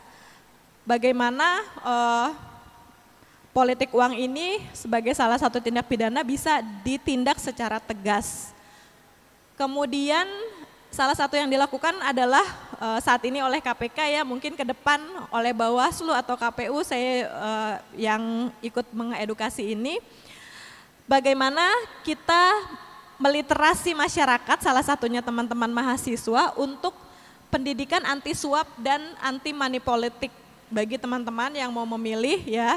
Jadi harus mulai kritis, apalagi sekarang di daerahnya atau di lingkungan tempat tinggalnya sudah mulai marak yang namanya bagi-bagi tadi sembako gratis atau uang, atau mungkin nanti bentuknya ada voucher bensin, atau OVO, GoPay dan lain sebagainya ya, hati-hati. Ini yang sudah dilakukan oleh KPK terkait dengan mencegah korupsi di sektor politik, karena kita nggak cuma membereskan ujungnya saja, tapi harus dari awalnya ya, di mana partai politik sebagai salah satu unsur penting ya, unsur penting untuk perubahan atau penurunan tingkat korupsi di sektor politik ini. Jadi KPK membuat kajian dan memberikan rekomendasi bagaimana partai politik harus membenahi sistem integritas atau harus punya sebuah sistem integritas yang harus mereka jalani di dalam partainya. Jadi bagaimana mereka merekrut anggota itu jangan karena dia anaknya, dia adiknya, dia kakaknya, dia masukin semua ke dalam partai, tetapi mereka harus merekrut kader-kader secara profesional sesuai dengan rekam jejaknya. Kemudian yang kedua, melakukan kajian pencegahan korupsi di sektor politik ya, ini bagaimana menutup titik-titik rawan korupsi di sektor politik. Jadi misalnya salah satu permasalahan yang muncul adalah ya karena partai harus cari uang dari mana-mana gitu, negara nggak membiayai partai politik untuk operasional karena negara kita belum mampu ya, belum seperti di luar negeri yang memang partai politik dibiayai oleh negara sehingga bisa dituntut transparansi dan lain sebagainya. Akhirnya dilakukan kajian dan KPK merekomendasikan atau mendorong bagaimana supaya partai politik juga dibiayai oleh negara melalui APBN. Nah sekarang walaupun belum optimal tetapi partai politik sudah mendapatkan anggaran dari negara dan itu teman-teman juga harus awasi ya supaya penggunaannya juga transparan. Kemudian mendorong pelaporan dana kampanye kepada KPU dan pengawasannya. Kita juga menerapkan supaya calon-calon melaporkan LHKPN kepada KPK. Kemudian melakukan juga yang namanya koordinasi dan supervisi kepada Pemda berkaitan dengan sektor politik. Kemudian melakukan sosialisasi tindak pidana korupsi kepada penyelenggara pemilu, kepada KPU, Bawaslu, DKPP, dan lain sebagainya. Kemudian yang kita lakukan saat ini, meliterasi atau mengedukasi seluruh elemen masyarakat, salah satunya mahasiswa, untuk edukasi terkait dengan anti politik uang, ya, atau kita punya tagline namanya Hajar Serangan Fajar. Kemudian melakukan penindakan kalau memang ada kandidat-kandidat yang terbukti melakukan pelanggaran, bahkan indikasi tindak pidana korupsi, itu yang dilakukan oleh KPK ya. Jadi misalnya kepala daerah yang terbukti melakukan korupsi untuk mengembalikan dana kampanye atau korupsi kebijakan yang berkaitan dengan sektor politik. Nah ini rekan-rekan, melalui forum ini saya mau mengajak rekan-rekan untuk bersama-sama menolak yang namanya politik uang atau serangan fajar apapun bentuknya. Tidak hanya uang, tadi ada sembako, mungkin juga nanti ada voucher bensin, voucher games, atau OVO, GoPay dan lain sebagainya, apapun bentuknya.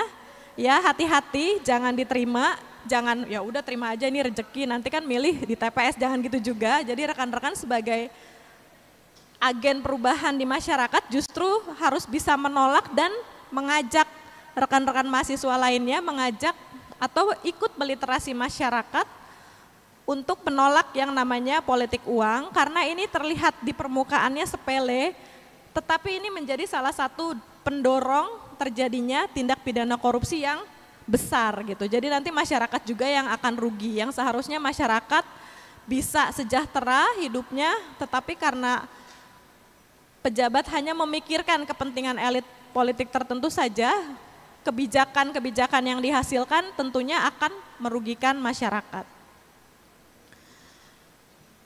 Apa yang harus dilakukan oleh mahasiswa? Pertama adalah tadi, belajar untuk bisa berkata tidak atau menolak, ya. Itu bukti bahwa teman-teman menerapkan yang namanya integritas diri pribadi teman-teman.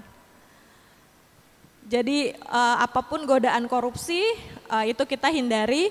Kemudian yang kedua adalah kalau misalnya menemukan adanya pelanggaran tersebut, teman-teman bisa laporkan, bisa ke Bawaslu, ya kalau misalnya berkaitan dengan korupsi bisa ke KPK.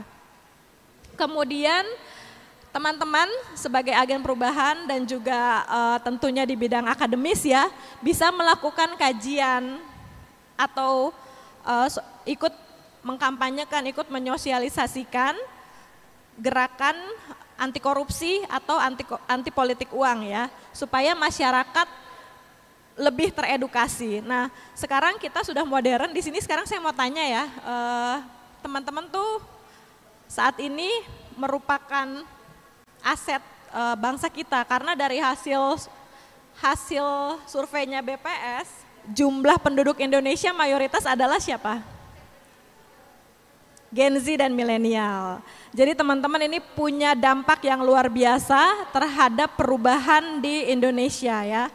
Jadi apapun yang teman-teman lakukan, sekecil apapun, di sini siapa yang nggak punya sosial media? Ada yang nggak punya sosial media? Nggak pakai? Oke. Yang punya dua? Yang punya dua sosial media, Instagram, TikTok gitu? Ada. Yang punya 4? Instagram, TikTok, Twitter, Threads. Kalau Facebook enggak lah ya kayaknya ya, teman-teman nggak kenal Facebook ya. Pakainya udah TikTok ya. Nah, jadi teman-teman yang punya sosial media itu boleh banget menyuarakan mengedukasi masyarakat juga dengan bikin video-video kreatif atau video-video lucu yang isi pesannya adalah mengajak masyarakat untuk supaya melakukan gerakan anti korupsi atau misalnya supaya masyarakat juga ikut menolak yang namanya serangan fajar, anti politik uang. Ini kampanye yang kita lakukan, teman-teman kalau mau tahu informasi lebih lanjut bisa akses ke website ini. Jadi nanti kami berharap teman-teman yang di ilmu politik ya, menarik sekali nih, banyak bahan-bahan atau informasi yang bisa diolah menjadi jurnal atau menjadi kajian atau menjadi tulisan-tulisan ya. Melalui tulisan itu teman-teman juga menyuarakan atau mengedukasi masyarakat untuk bisa menolak yang namanya politik uang dalam rangka mencegah korupsi. Oke, sekarang saya ajak teman-teman nonton video lagi. Sorry.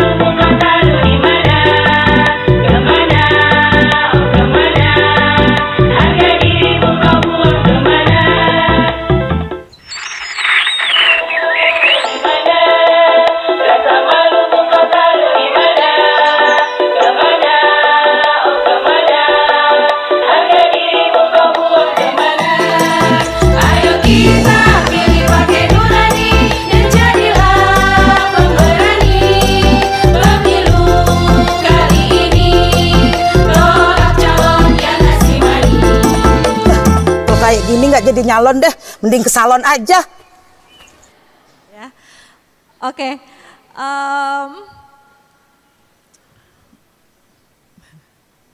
Slide berikutnya. Ulang lagi.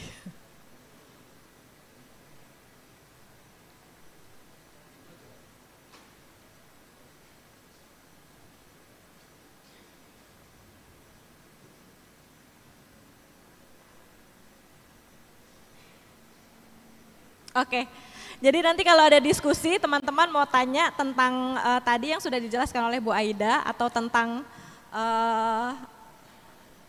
korupsi di sektor politik ya yang berkaitan dengan politik uang, kita masih ada waktu dan nanti mungkin sebelum sesi ini selesai kami juga ada kuisis dan ada hadiah menarik dari KPK bagi pemenang kuisis, jadi jangan kemana-mana dulu. Mungkin itu saja ya yang bisa kami sampaikan. Selanjutnya kita akan lakukan sesi tanya jawab atau diskusi. Jika teman-teman ada pertanyaan dipersilakan. Itu saja, terima kasih. Wassalamualaikum warahmatullahi wabarakatuh.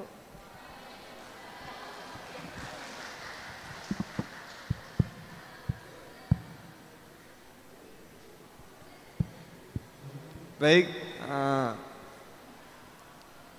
apa tuh tunjuk tangan tuh? Kita balik aja boleh? Pemateri yang naik kepada peserta boleh?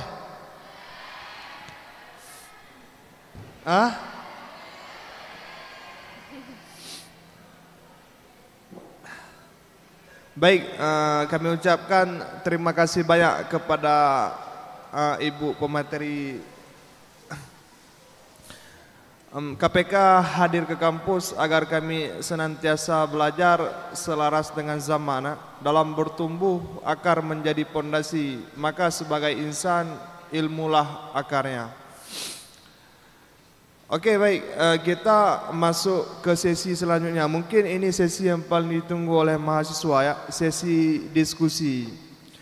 Cuma saya harap pertanyaan nggak diplomatis ya Bu. Karena kawan-kawan dari mahasiswa biasanya pertanyaan itu sekedar kewajiban mereka, bukan ketidaktahuan mereka. Itu dua hal yang perlu kawan-kawan bertanya. Kalau bertanya, makanya saya lebih sepakat tadi sebenarnya pemateri yang bertanya kepada kawan-kawan ini. Atau gini aja, ada berapa hadiah? 10, berarti kita 5 dari mahasiswa bertanya, 5 dari pemateri nanti bertanya. Jadi ada enggak dari materi orang ini kalian dengar? Ada enggak kalian catat? Kalau enggak, 5 itu lagi rangkuman dari hasil pemateri. Oke, sekarang boleh tunjuk tangan yang mau bertanya. Itu yang cowok 2 orang di sudut, paling sudut itu 2 orang maju ke depan. Yang baju putih maju ke depan. Yang baju hitam paling belakang maju ke depan.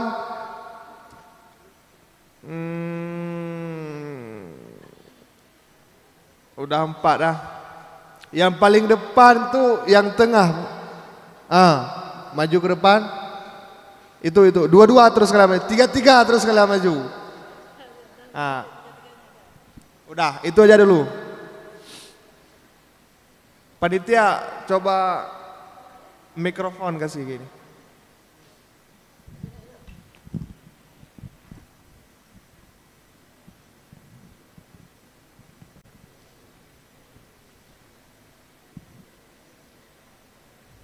Assalamualaikum warahmatullahi wabarakatuh. Sebelumnya perkenalkan Bu, nama saya Raja Munandar. Saya dari program studi ilmu ekonomi. Selamat datang Bu di kampus Universitas Islam Negeri Araniri Banda Aceh, yang konon katanya jantung hati rakyat Aceh Bu. Ya, jadi Bu, saya sangat tertarik dengan beberapa materi yang telah Ibu sampaikan tadi. Tentunya ada beberapa juga data-data yang telah saya kumpulkan melalui beberapa media ataupun website, sehingga saya rangkum menjadi sebuah pertanyaan yang mungkin akan dapat Ibu berikan solusi ke depannya bagi kasus-kasus yang telah hadir. Jujur saya pribadi, saya telah banyak menerima serangan-serangan aneh Bu. Itu tidak berbentuk uang Bu, bisa juga bentuk mie goreng, nasi goreng. Ini mungkin menjadi suatu hal yang sangat istilahnya menjadi hal terkecil. Ya, tentunya di bulan September ini saya mendapatkan 1.462 kasus melalui koran harian Jogja. Juga dilaporkan dari Detik News terduga 2.700 laporan dugaan korupsi. Juga penanganan ini sangat diperuntukkan bagi orang yang memiliki jabatan tinggi. Jadi kasus korupsi ini terjadi di ranah orang yang memiliki ilmu. Lantas bagaimanakah orang yang mempunyai ilmu yang tinggi sehingga melakukan korupsi? Nah, ini menjadi pertanyaan. orang yang memiliki ilmu saja berkorupsi. Lantas bagaimana orang yang di bawahnya? Tentu ini menjadi permasalahan solusi yang sangat diberatkan bagi orang-orang yang memiliki pendidikan. Jadi mungkin pertanyaan pribadi dari saya, bagaimanakah solusi ke depannya bagi orang yang memiliki ilmu yang menjadi yang terjerat kasus korupsi? Juga bagaimana efek jera yang seharusnya diberikan kepada orang yang korupsi yang lantas mereka mendapatkan penjara yang mewah seperti kasus di tahun 2021 yaitu Bapak Setia Novanto. Beliau terjerat kasus elektronik KTP yang mana beliau mendapatkan penjara yang mewah. Bagaimana solusi ke depannya agar para koruptor ini sadar akan bahwasanya korupsi ini tidak sepele? Sekian dari saya, wabillahi taufiq wal hidayah. Assalamualaikum warahmatullahi wabarakatuh.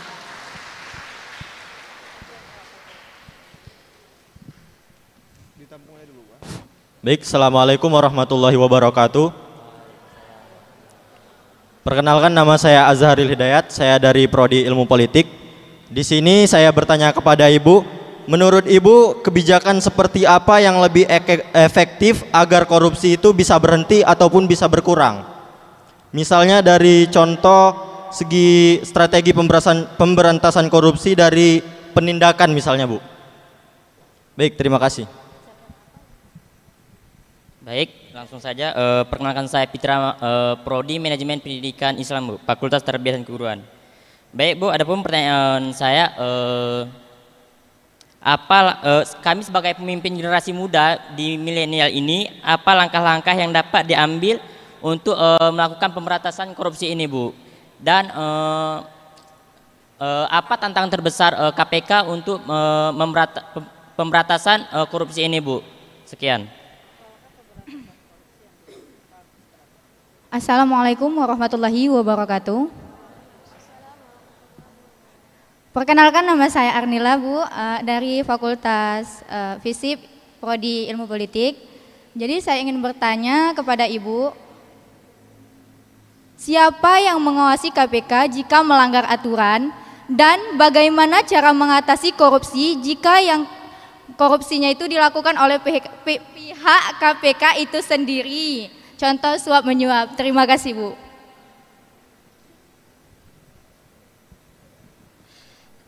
Assalamualaikum warahmatullahi wabarakatuh. Sebelumnya perkenalkan, nama saya Tina Molina. Saya dari Fakultas Tarbiyah dan Keguruan dari Prodi Pendidikan Agama Islam. Di sini saya ingin menanyakan tentang perilaku koruptif mahasiswa, yang salah satunya yaitu penyalahgunaan dana biaya siswa. Bagaimana pendapat Ibu tentang isu yang baru-baru ini, yang isu bisa dikatakan isu yang hot ya, tentang mahasiswa KIP membeli iPhone. Nah, apakah termasuk dalam penyalahgunaan dana beasiswa, yang mana mungkin mahasiswa KIP itu membeli iPhone itu sebagai digunakan dalam kuliah juga, tapi ada tuh isu yang mahasiswa KIP membeli iPhone. Bagaimana, apa termasuk dalam perilaku koruptif mahasiswa? Sekian, terima kasih. Assalamualaikum warahmatullahi wabarakatuh. Perkenalkan, nama saya Reni Mulia, saya dari Prodi PGMI. Saya ingin bertanya tentang masalah adanya kasus korupsi yang terjadi di organisasi-organisasi kampus. Seperti pungli, pungutan liar, atau adanya penyalahgunaan wewenang atau nota kosong, pemberi imbalan atas dasar kolusi dan nepotisme, serta penggunaan uang yang tidak sesuai atau sebagian yang terpakai untuk kepentingan pribadi. Sebagian yang terpakai untuk kepentingan, mungkin terjadinya kasus ini sangat minim atau korupsi kecil yang seperti kita pelajari tadi. Namun inilah dasar adanya terjadi korupsi yang menjadi dampak besar. Seperti yang kita ketahui, banyaknya beredar korupsi-korupsi besar pada saat ini. Yang ingin saya tanyakan adalah bagaimana cara kami mahasiswa, atau upaya apa yang dapat kami lakukan dan upaya apa saja yang dapat dilakukan oleh KPK sendiri dalam penyelesaian masalah terjadinya korupsi di organisasi-organisasi kampus. Sekian, terima kasih. Baik, Assalamualaikum warahmatullahi wabarakatuh. Perkenalkan, nama saya Fadila Nahda, saya dari Fakultas Tarbiyah dan Keguruan, Prodi Pendidikan Matematika. Di sini saya mempunyai 2 pertanyaan nih Bu. Tadi kita ada bagian penindakan, jadi fungsi dari penindakan ini untuk memberi efek jera. Tapi pernah viral Mbak Nana atau kita sebut Najwa Shihab melakukan sidak di tempat oknum korupsi, ternyata fasilitasnya sangat memadai. Mbak Hotel Bintang 5 nih Bu. Jadi pertanyaan saya, bagaimana pendapat Ibu tentang fasilitas yang diberikan kepada oknum korupsi yang sangat tidak wajar? Apakah hukuman tersebut dapat memberantas oknum-oknum korupsi? Apakah itu disebut efek jera, Ibu? Itu yang pertama. Untuk yang kedua, saya setuju bahwa money politik itu salah satu cara atau salah satu dasar untuk orang korupsi.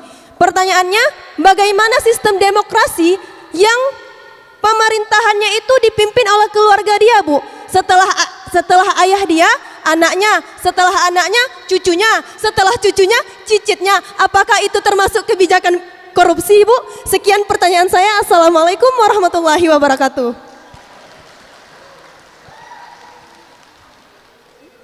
Baik, yang sudah bertanya boleh kembali ke tempat. Nanti aja hubungi panitia. Balik ke tempat, dengar jawaban. Nanti aja yang udah bertanya hubungi panitia.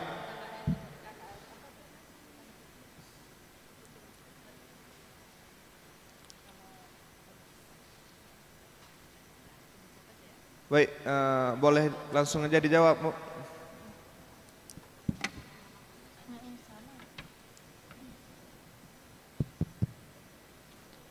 Terima kasih teman-teman.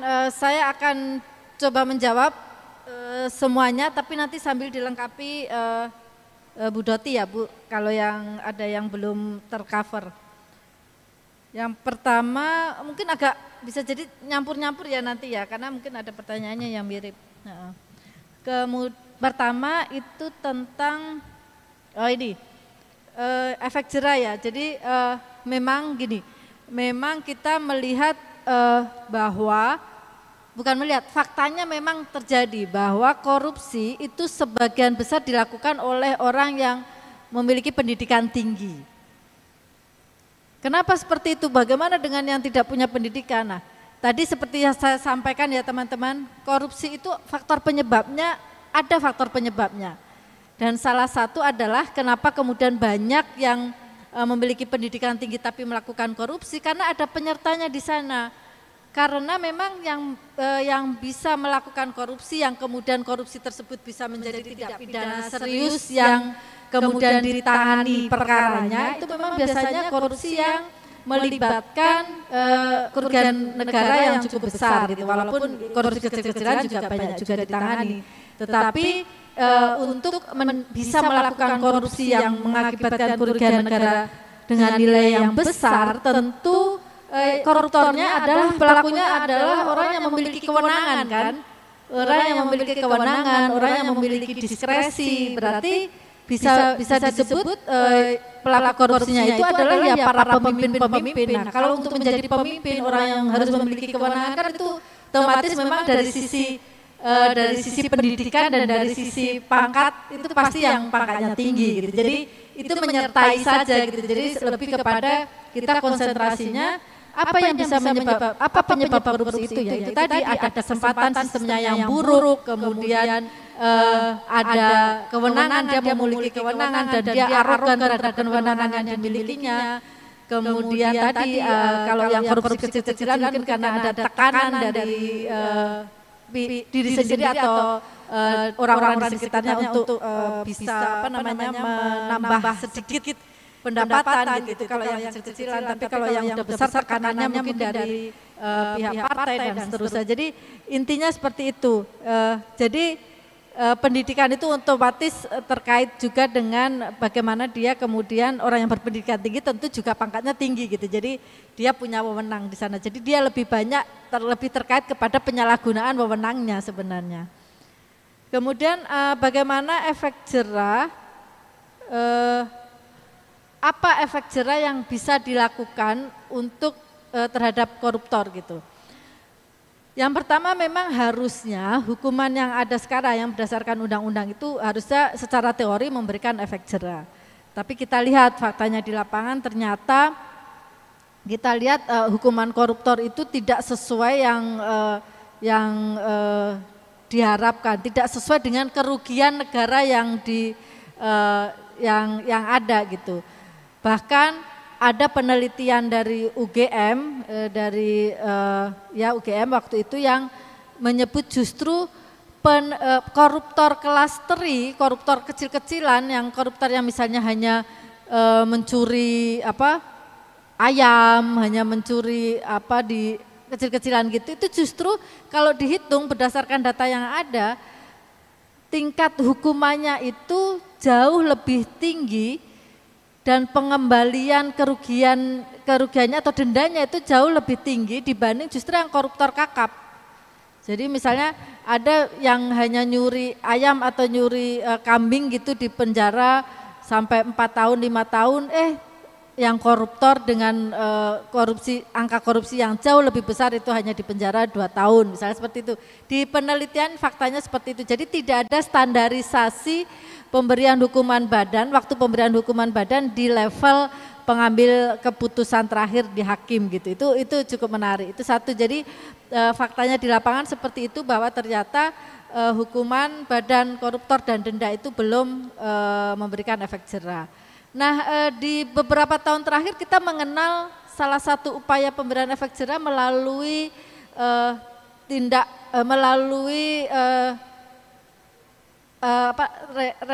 respon atau reaksi terhadap tindak pidana pencucian uang yang dilakukan oleh para koruptor. Jadi sekarang para koruptor yang melakukan korupsi kalau terbukti hasil korupsinya itu dilakukan pencucian uang, money laundering, maka itu akan harus dikembalikan kepada negara. Jadi itu disita, uang hasil money launderingnya disita, dan itu sudah ada di dalam undang-undang pencucian uang. Itu cukup memberikan tambahan efek jera dibanding sebelumnya yang hanya sekedar kurungan badan dan denda, karena denda yang ditetapkan itu ternyata hanya denda yang tidak terlalu berarti nilainya dan sangat tidak memberikan efek jera. Itu yang kedua ya. Jadi tadi denda dan kurungan, kemudian yang kedua adalah tindak pidana pencucian uangnya juga dimasukkan sebagai bagian dari pemberian efek jera. Yang satu lagi adalah sebenarnya KPK punya kajian atau uji coba terkait dengan bagaimana memberikan efek jera kepada koruptor dengan menerapkan biaya sosial korupsi.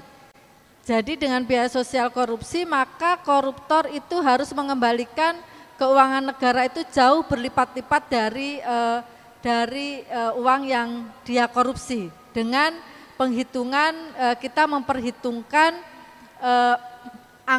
memperhitungkan biaya sosial di masa depan. Jadi misalnya kalau dia korupsinya terkait dengan pembukaan lahan, terkait dengan perizinan tambang, maka biaya sosial terkait hutan yang harus dibabat dan oksigen yang harusnya dinikmati di generasi kita di masa depan itu dihitung sebagai biaya sosial yang harus dibayarkan oleh koruptor, dan itu bisa kalau kita hitung itu bisa berlipat-lipat, ratusan kali lipat dari denda yang ditetapkan. Nah, ini sudah ada kajiannya, beberapa juga sudah ada yang mempraktekkan, misalnya dari jaksa gitu yang menuntut menggunakan biaya sosial korupsi. Biasanya banyak dipakai di korupsi di sektor sumber daya alam.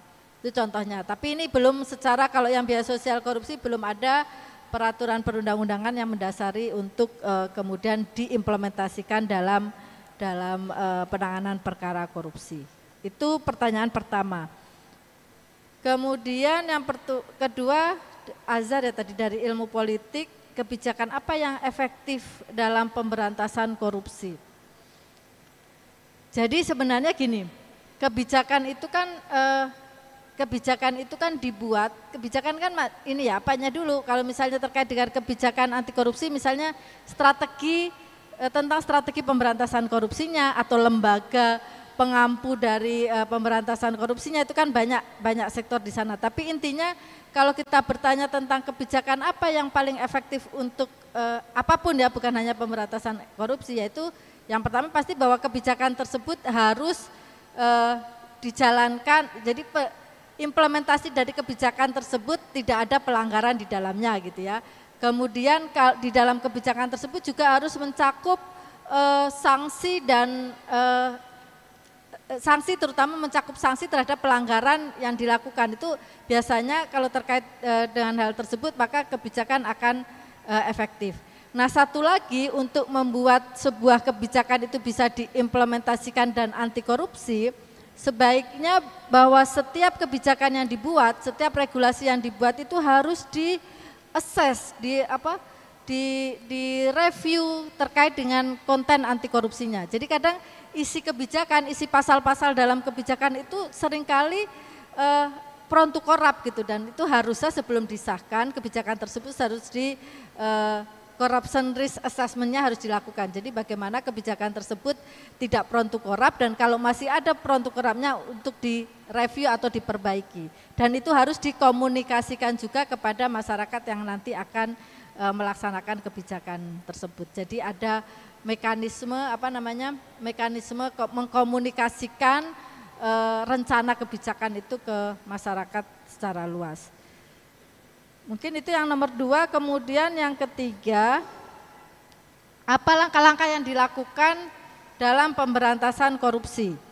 Tadi saya sudah sampaikan untuk melakukan pemberantasan korupsi yang dalam jangka panjang bisa mencapai tujuan yang diharapkan, yaitu berkurangnya atau terminimalisirnya korupsi, tindak pidana korupsi di Indonesia. Maka strategi yang dilakukan kalau di KPK sebagai lembaga pengampu pemberantasan korupsi itu ada 3 tadi. Yang pertama, kita melakukan pendidikan anti korupsi, melakukan pendidikan dalam bentuk penanaman nilai anti korupsi supaya orang tidak mau korupsi. Kemudian strategi kedua, melakukan upaya-upaya pencegahan dalam bentuk perbaikan sistem supaya orang tidak bisa korupsi. Dan strategi yang ketiga adalah tadi strategi pamungkas kita melakukan upaya penindakan dengan menangani perkara tidak pidana korupsi supaya yang melakukan korupsi jera, memberikan efek jera dan membuat orang yang takut untuk melakukan korupsi. Itu strateginya.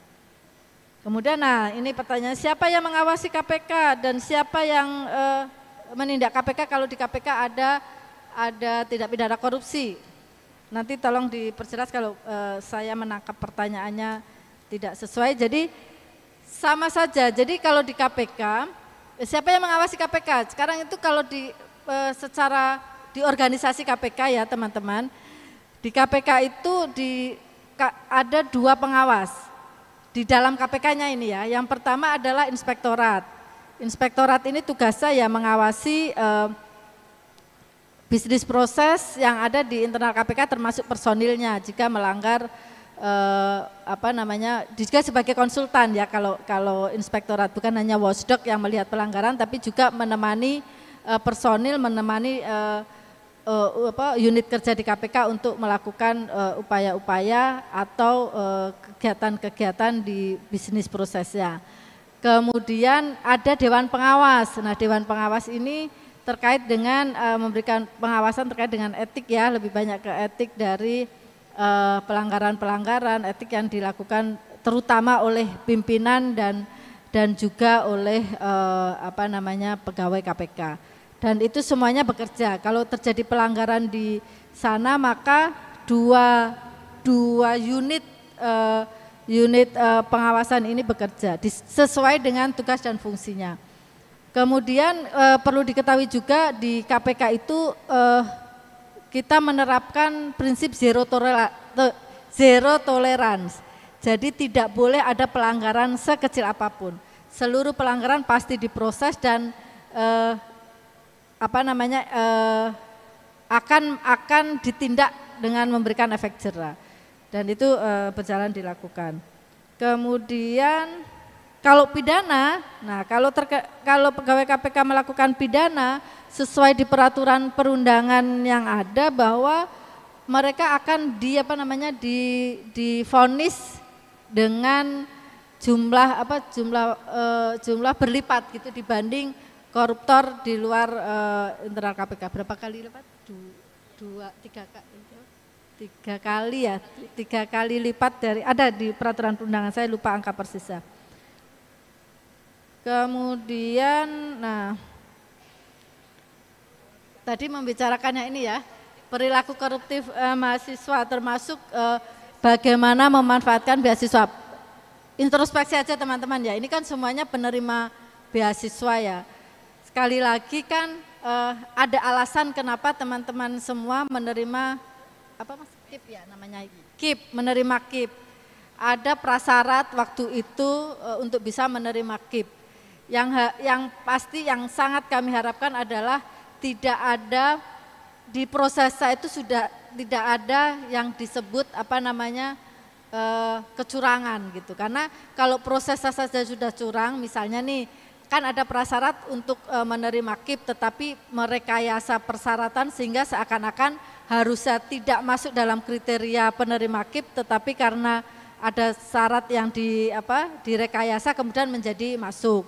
Atau supaya masuk jangan-jangan ada sampai pemalsuan, sampai kemudian lebih ini lagi kalau misalnya sampai melakukan upaya-upaya gratifikasi, upaya-upaya memberikan sesuatu supaya bisa dapat KIP, itu akan lebih menunjukkan bahwa perilaku koruptif itu muncul gitu. Nah intinya begitu. Nah jadi sama, jadi pasti kalau sudah dianggap memenuhi persyaratan menerima KIP ya berarti KIP-nya itu dipakai untuk kebutuhan yang ada, yang di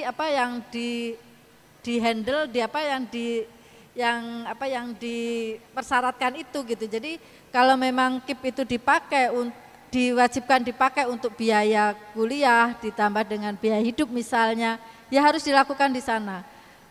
Akan dipertanyakan gitu kalau ternyata dia penerima KIP tetapi beli iPhone, dipakai beli iPhone, loh jangan-jangan sebenarnya mereka tidak berhak menerima KIP. Nah itu problemnya jadi bisa kemana-mana dan itu menunjukkan perilaku-perilaku yang jadi tidak sesuai ya.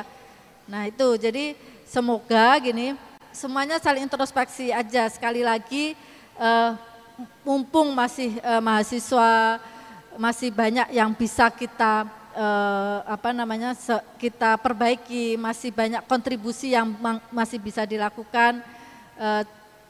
Kita melakukan hal-hal yang sesuai gitu ya, jangan kalau misalnya tadi itu terjadi ya berarti ada sesuatu. Intinya ya para teman-teman di sini semoga bisa menghindari perilaku-perilaku koruptif yang muncul tadi. Kemudian apa lagi nih ya? Kalau ada kasus korupsi ya di organisasi di pendidikan di lembaga pendidikan teman-teman semua, kemudian apa yang bisa dilakukan oleh mahasiswa. Nah itu tadi jadi kemarin gitu ya kami melakukan kompetisi gitu ya yang diikuti oleh mahasiswa. Kelompok mahasiswa gitu kompetisi yang kita sebut Kampus Integrity Festival. Jadi bagaimana para mahasiswa ini kemudian mencoba mencari masalah, bukan mencari ya, mengidentifikasi masalah yang ada di lingkungannya, terutama di lingkungan kampus untuk kemudian mengungkapkan dan mencoba membantu mencarikan solusi terkait masalah tersebut dengan dalam bentuk berkompetisi di Festival Integritas Kampus ini. Hasilnya bisa dalam bentuk video, bisa dalam bentuk cerita atau artikel gitu ya. Nah itu upaya yang bisa dilakukan oleh para mahasiswa menyuarakan gitu ya, menyuarakan kejadian atau potensi korupsi yang dilihat di lingkungannya. Itu satu, bisa menyuarakannya dengan berbagai aktivitas yang ada. Bisa juga kemudian tadi bisa membentuk komunitas gitu, komunitas anti korupsi yang dimana di situ bisa berkontribusi terhadap organisasi, berkontribusi terhadap kampus, memberikan masukan secara terorganisir dan sistematis gitu ke pihak kampus. Itu kan bisa juga dilakukan. Tetapi yang penting adalah sekali lagi apa yang bisa dilakukan oleh mahasiswa itu dimulai saja dari diri sendiri. Menghindari perilaku-perilaku koruptif, kemudian menularkan perilaku-perilaku yang baik tadi ke lingkungannya, ke teman-teman di sekitarnya, mengingatkan kalau temannya melakukan itu kan sudah upaya yang dilakukan yang kalau semuanya melakukan itu otomatis ekosistemnya itu akan berintegritas. Gitu. Terus kalau yang dilakukan oleh KPK apa? Ya di KPK itu salah satunya mendorong implementasi pendidikan anti korupsi juga sampai ke kampus. Tetapi sebelum sampai kampus juga di pendidikan dini dasar menengah juga dilakukan. Tetapi pendidikan anti korupsi yang dimaksud bukan hanya sekedar memberikan materi anti korupsi di pembelajaran atau di kuliah, tetapi juga sekaligus membangun ekosistem pendidikannya berintegritas. Jadi itu yang bisa dilakukan oleh KPK dalam rangka mendorong atau kita menginginkan nanti di dalam jangka panjang kita punya generasi-generasi anti korupsi. Mungkin itu yang dari saya, yang terakhir yang tentang sistem demokrasi dan tadi mungkin yang pertanyaan politik di atas bisa dilengkapi oleh Bu Doti. Terima kasih Bu Aida. Terima kasih rekan-rekan, pertanyaannya luar biasa ya. Wah, banyak sekali nih. Saya hanya menambahkan tadi Bu Aida sudah menjelaskan secara detail beberapa pertanyaan, semoga menjawab bagi rekan-rekan. Tambahan saja sedikit mengenai efek jera tadi yang sudah dijelaskan oleh Bu Aida. Mungkin rekan-rekan juga bisa atau kita bagaimana kita menghimbau masyarakat bisa melakukan sanksi sosial ya. Tadi Bu Aida menjelaskan pencuri ayam itu kok mendapatkan hukuman yang lebih berat dari koruptor gitu. Nah, sanksi sosial ini sebenarnya bisa kita dorong bagaimana sanksi sosial ini bisa kita terapkan sehingga para pelaku korupsi itu atau koruptor itu menjadi jera gitu. Jadi misalnya malu, anaknya malu. Kalau sekarang kan mungkin ada keluarganya yang nggak malu gitu. Ayahnya ditangkap karena korupsi atau dan lain sebagainya. Kemudian salah satu upaya yang dilakukan juga adalah bagaimana mendorong upaya pemiskinan bagi koruptor. Jadi KPK melakukan perampasan aset, jadi kita mengejar aset-aset koruptor sampai ke luar negeri karena biasanya mereka menyembunyikan atau mencuci uang hasil kejahatan korupsi itu dan diinvestasikan ke luar negeri ya, disimpan di bank di luar negeri atau dibelikan apartemen di Singapura dan lain sebagainya. Bagaimana kita bisa melakukan perampasan aset-aset itu dan dikembalikan ke kas negara gitu sehingga mereka menjadi jera karena aset-asetnya kita tahan dan kita sita untuk kita lelang dan kita kembalikan anggarannya ke kas negara karena banyak pelaku korupsi yang ternyata tidak takut hukuman mati tapi mereka lebih takut kalau misalnya kehabisan harta benda atau menjadi miskin gitu. Kemudian pertanyaan tadi beberapa sudah dijawab oleh Bu Aida, tambahannya berkaitan dengan tadi demokrasi ya, politik dinasti ini bagaimana?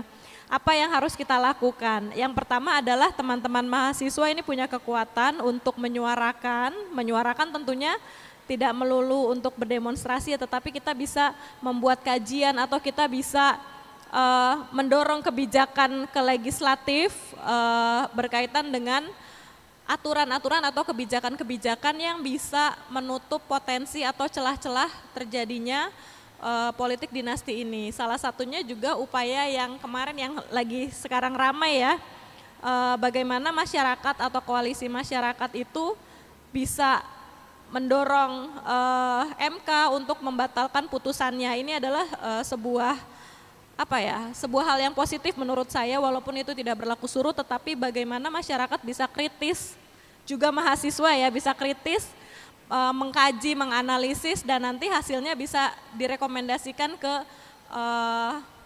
pihak yang membuat kebijakan sehingga bisa dilakukan upaya-upaya mitigasi atau pencegahan berkaitan dengan politik dinasti ini. Kemudian yang kedua mengawasi, mungkin udah kejadian belum ada aturannya tetapi di daerah ya banyak terjadi politik dinasti, teman-teman harus ikut aktif mengawasi bersama-sama dengan mungkin ada NGO yang aktif ya menyuarakan anti korupsi, berkoalisi dengan mereka turut mengawasi dan kalau misalnya ditemukan indikasi tindak pidana korupsi berkaitan juga dengan nepotisme atau KKN itu bisa dilaporkan dan tentunya terkait melaporkan atau mengadukan tindak pidana korupsi ini identitas teman-teman akan sangat dirahasiakan ya. Jadi nanti bisa melapor ke KPK, bisa buka di website KPK ada yang namanya whistleblowing system. Mudah-mudahan itu menjawab dan jangan diam tapi suarakan, apalagi teman-teman mahasiswa berperan sebagai agen perubahan ya, tentunya suaranya sangat didengar oleh masyarakat dan juga oleh pemerintah gitu. Kurang lebih itu saja mungkin jawabannya, mudah-mudahan bisa menjawab ya. Karena kita mungkin waktunya sudah mepet ya, teman-teman di sini kami share link atau scan code ya, teman-teman kalau yang punya handphone bisa scan dan teman-teman bisa isi presensi tadi mungkin udah tanda tangan, tapi kita juga mau recap data secara digital dari teman-teman, jadi bisa scan nanti isi formnya dan setelah ini mungkin kita akan mulai sesi kuisis ya, akan dibantu oleh Mbak Ulia.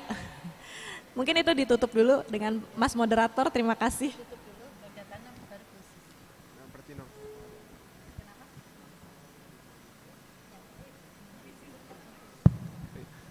Demikianlah tadi jawaban dari Ibu.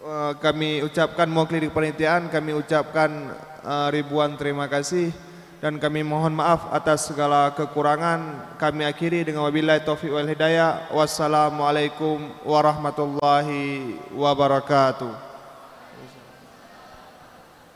Ya, terima kasih. Silakan Mbak Uli bisa memandu kuisisnya. Kita ada merchandise menarik dari KPK. Teman-teman akan ikut kuisis ya.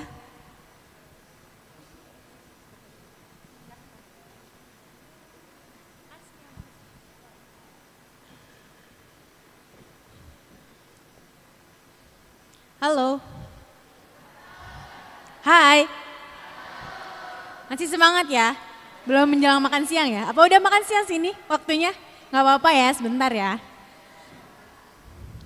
Tadi kan Bu Doti udah kasih kalian salam ya. Kalau bilangnya semangat pagi, jawabnya 3 kali. Tadi nggak ada gerakannya, sekarang kita tambah. Semangat pagi, pagi, pagi, pagi. Jadi tangannya harus mengepal, biar kita tetap semangat. Kita coba ya. Uin Araniri, selamat semangat pagi. Oke, luar biasa. Wah, ada siapa di sana? Oke, tadi teman-teman udah pada scan barcode yang di depan untuk registrasi? Sudah? Ada yang belum? Ayo yang belum siapa? Jujur. Baru selesai kuliah umum loh kita nih. Siapa yang belum? Kita tampilin lagi ya registrasinya. Boleh registrasinya dulu Mas? Yang sebelumnya? Ya. Oke, boleh ini di-scan dulu yang belum ngisi.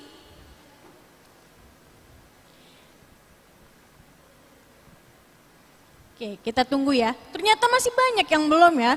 Tadi katanya udah. Ayo. Nanti habis ini kita akan mulai kuis.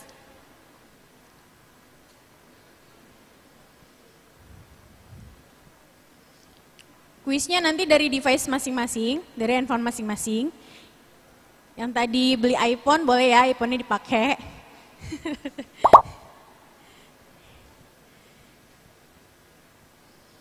Oke, kalau sambil menunggu yang lain, boleh Kak Nia untuk dibuka link kuisisnya?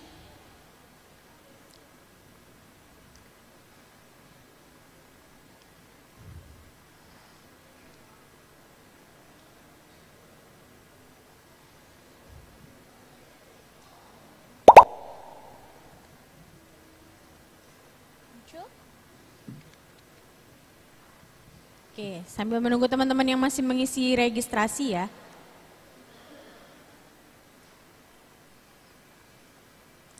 Oke. Sip. Oke, kita boleh pakai koin QR code aja. Nah, teman-teman yang tadi udah isi registrasi, boleh scan barcode lagi. Kita akan quizzes. Boleh scan barcode-nya. Terus diisi pakai nama asli ya, jangan pakai nama samaran. Jangan pakai, atau bisa pakai kodenya juga nih 246664. Masuk ke web join myquiz.com. Kalau ada yang nggak bisa scan, butuh bantuan boleh angkat tangan, nanti saya samperin. Ini kayaknya ada 1000 mahasiswa ya, tapi yang join baru berapa tuh? 7. Ayo, masih ditunggu. Panitia juga kalau mau ikutan boleh, silakan. Saya sudah melihat panitia ini juga tertarik ya. Oke, ada 17.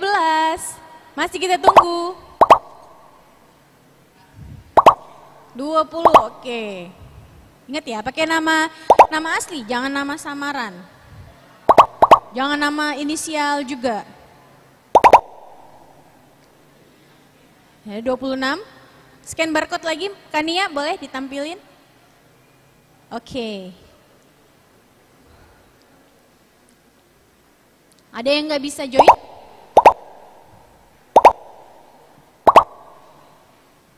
Oke, baru 30.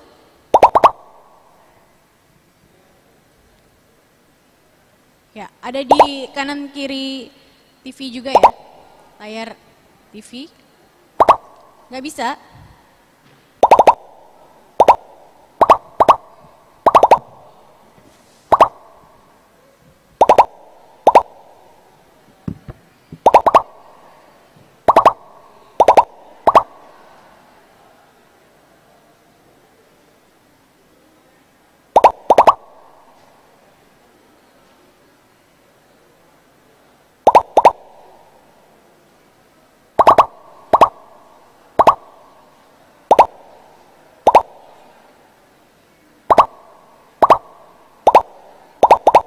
Oke, kalau ada yang nggak bisa buat scan barcode, bisa ke webnya, carinya Quizizz, kemudian masukin kode gamenya 246664. Baru ada 76, 77, masih terus.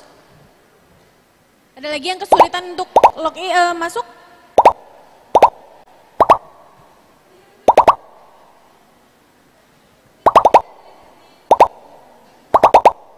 Oke, terus bertambah ya, 92.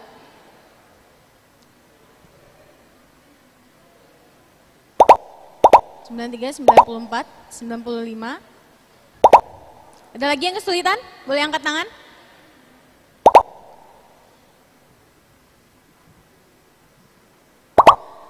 Sampai 100 ya, sampai 100 kita mulai aja ya. Oh, udah 100 lebih. Oke, kita mulai ya. Oh, terus bertambah. Oke, 107. Oke, 3 lagi, 110 kita berangkat. Oke, udah 110. Sambil menunggu yang lainnya bisa join, ini bisa kita start. Silakan teman-teman fokus ke handphonenya masing-masing. Tidak kerjasama, karena hadiahnya cuma ada 10 untuk 10 pemenang. Ya, dia nggak bisa dibagi-bagi hadiahnya. Boleh kan ya kita start aja? Oke.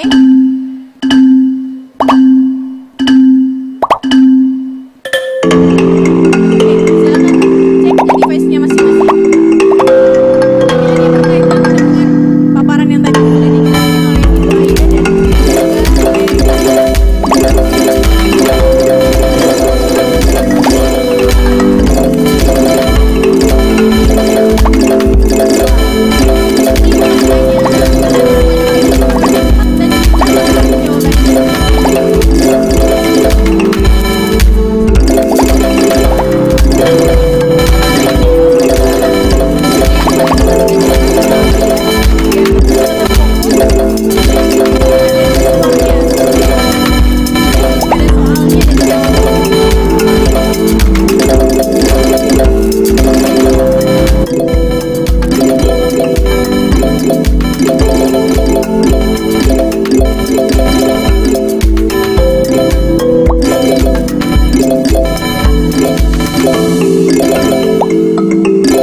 terima kasih.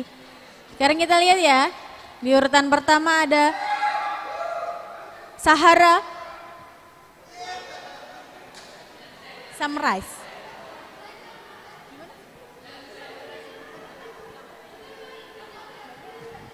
Ya aku bacain aja ya. Yang pertama ada Sahara, boleh maju ke depan Sahara? Sahara, boleh maju ke depan? Kemudian ada Salsabila. Ketiga ada Marcella, boleh yang dipanggil langsung ke depan ya. Ada Siva, ada Yulinar, Ahyar, Nazira, Finatul, siapa tuh? Ziour sama Rifa, udah 10 ya, oke.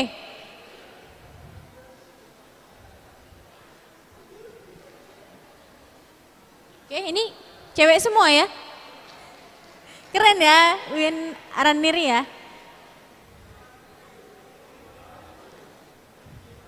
Oke, udah 10, 1, 2, 3.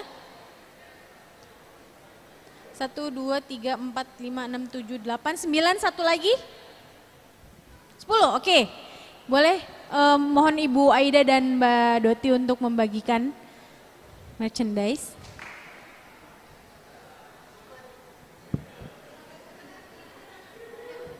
Boleh agak ke tengah?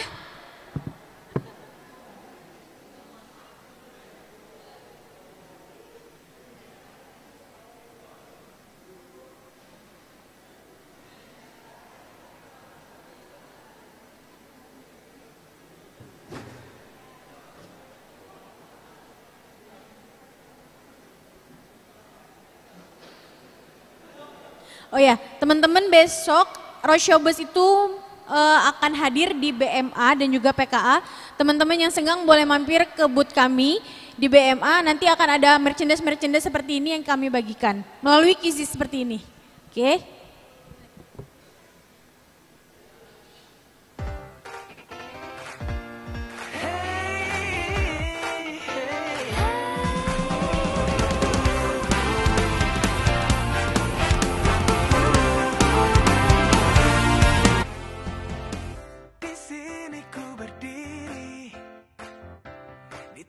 Nusantara, menikmati indahnya suasana Indonesia. Alam makmur sentosa, bersahabat rakyatnya. Ku tambatkan semua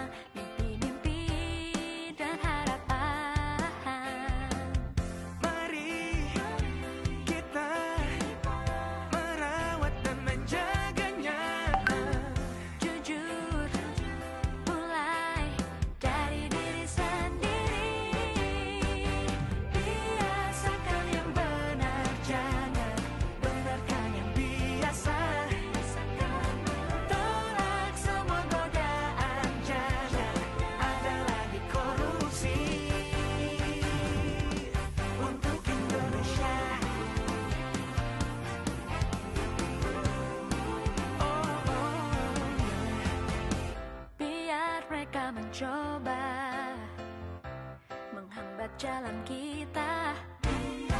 Kecurangan melanda, buka mata dan telinga. Aku takkan tergoyah, takkan pernah terbuai. Pilihanmu bermakna, jangan ragu bersuara. Mari kita merawat dan menjaganya. Jujur, mulai dari diri sendiri. Biasakan yang benar, jangan Benarkan yang biasa.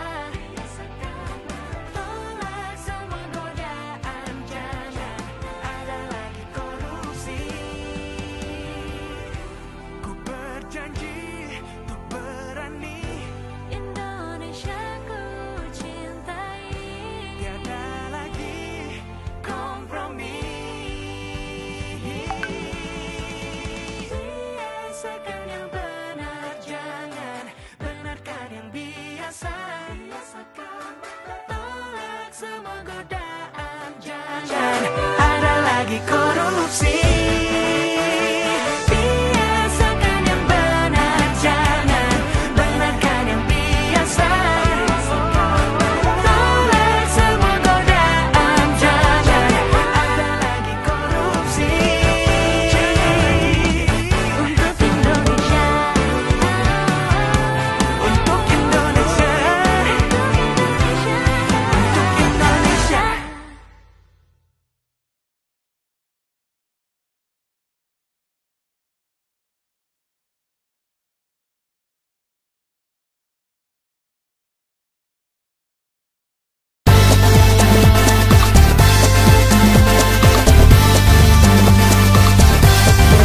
Sebentar lagi pemilu tiba, kuatkan iman selalu waspada. Setan gentayangan tawarkan uang haram, namanya serangan fajar. Uang setan, serangan fajar. Uang haram, serangan fajar. Daripada masuk neraka, mendingan goyang caca-caca. Ayo goyang caca-caca.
Satu sapinta jangan terlalu mengekang rasa, karena kalau sasubila saat akan berpindah karena susah ya.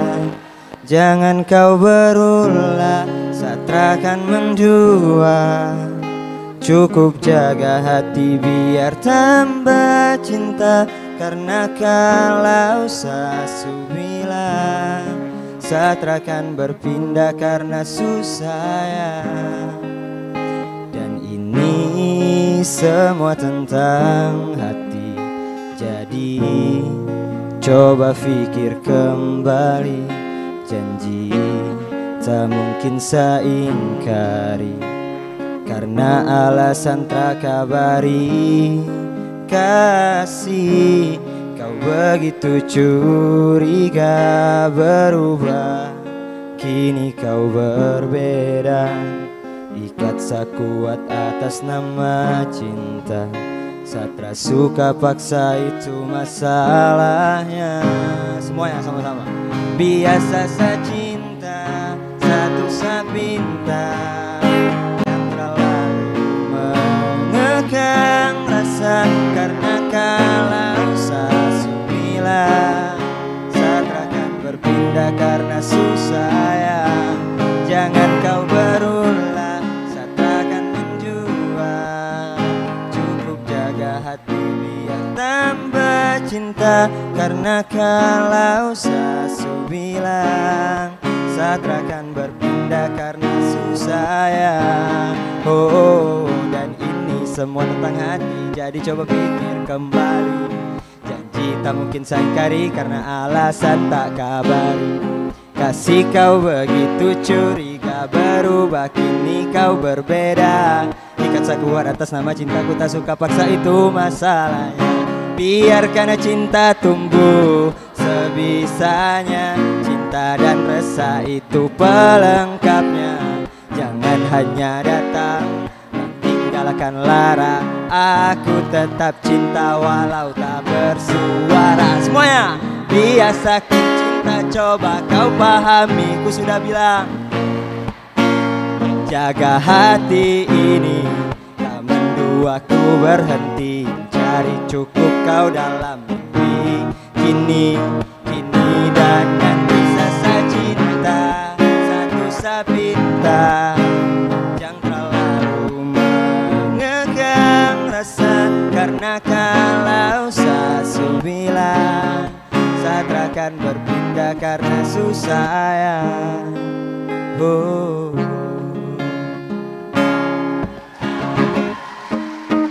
Oke, lagu terakhir mungkin ini ada 5 lagu, kita mix jadi satu lagu. Mungkin nanti kawan-kawan yang hafal boleh sama-sama kita nyanyi.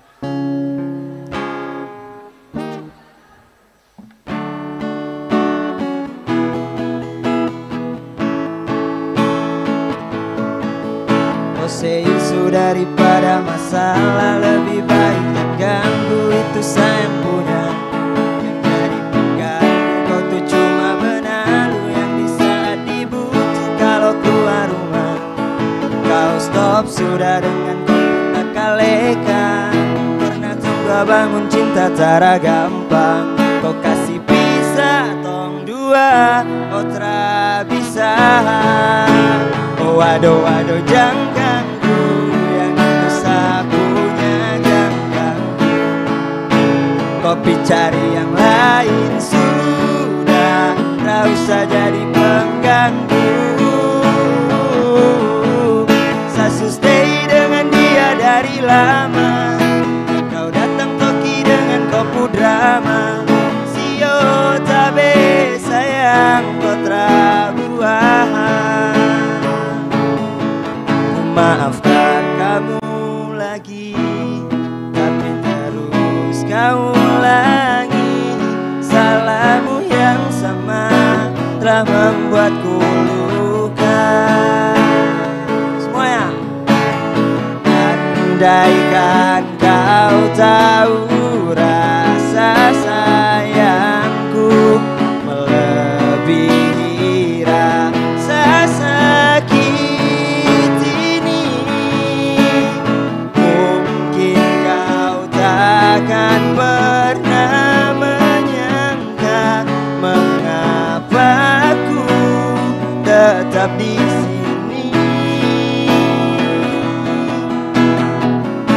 lagi. Jika memang ini tak ada harapan, mengapa aku yang tujuan saat hatimu terluka, aku yang jadi obatnya. Apa pernah kau hargai cinta dan kasih yang setulus ini? Perlahan engkau pun menjauh dari diriku, melupakan semua yang tak terjadi. Jika harus meninggalkan diriku untuknya, tak rela.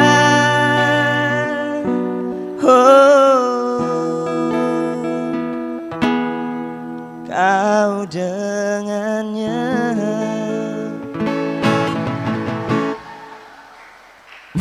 Mungkin sekian dari saya. Mungkin setelah ini ada kawan saya yang mau nampil. Silakan, Bang.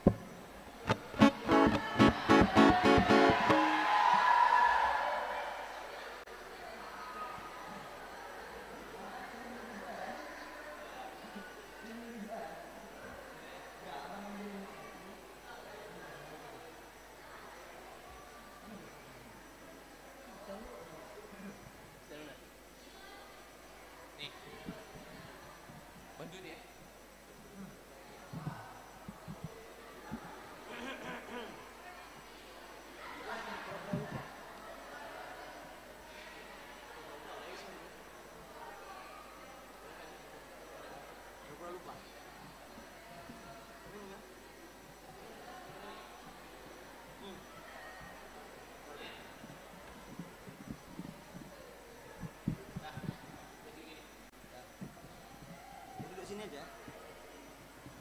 Boleh?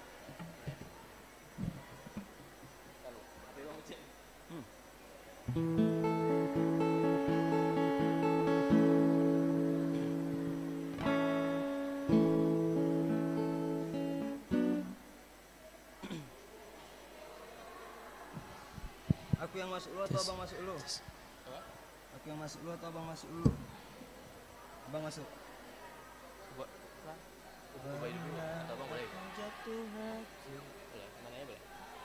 Abang berdiri aja, abang. Abang berdiri aja.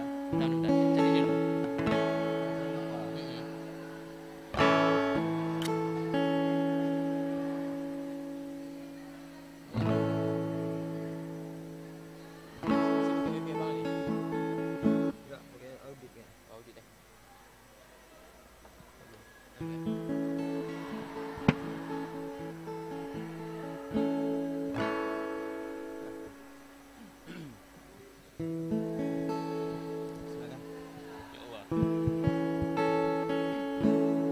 Masuk duluan. Tahu bang? Pernah aku jatuh hati padamu sepenuh hati, hidup pun akan ku beri, apapun kan ku lakui. Tak pernah ku bermimpi kau tinggalkan aku pergi, tanpa tahu rasa ini, ingin rasaku membenci.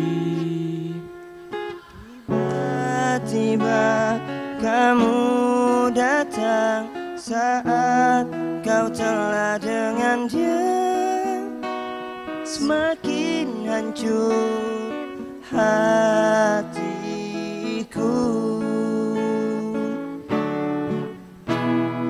Jangan datang lagi cinta, bagaimana aku bisa lupa, padahal kau tahu keadaannya, kau bukanlah untukku.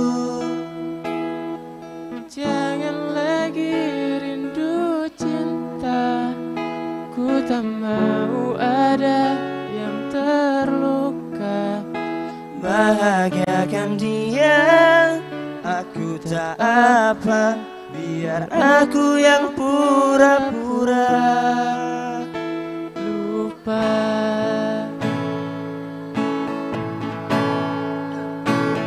Tiba-tiba kamu datang saat kau telah dengan dia.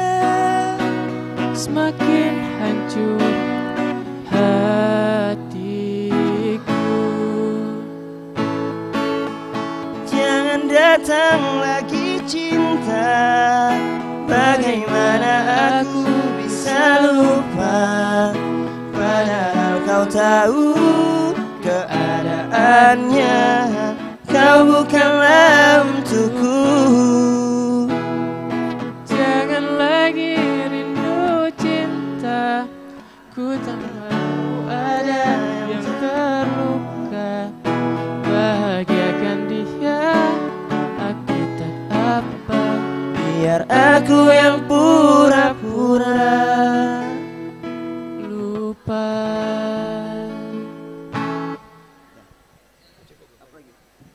Apa abang mau lagi? Boleh, terserah.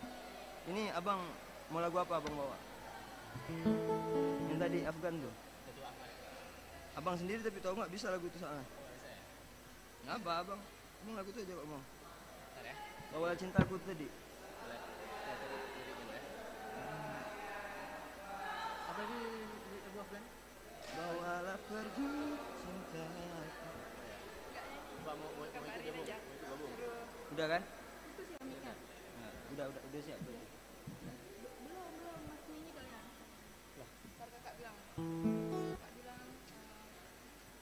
Cek. Adik-adik, hanya sedikit informasi dari kakak. Jadi buat kalian yang udah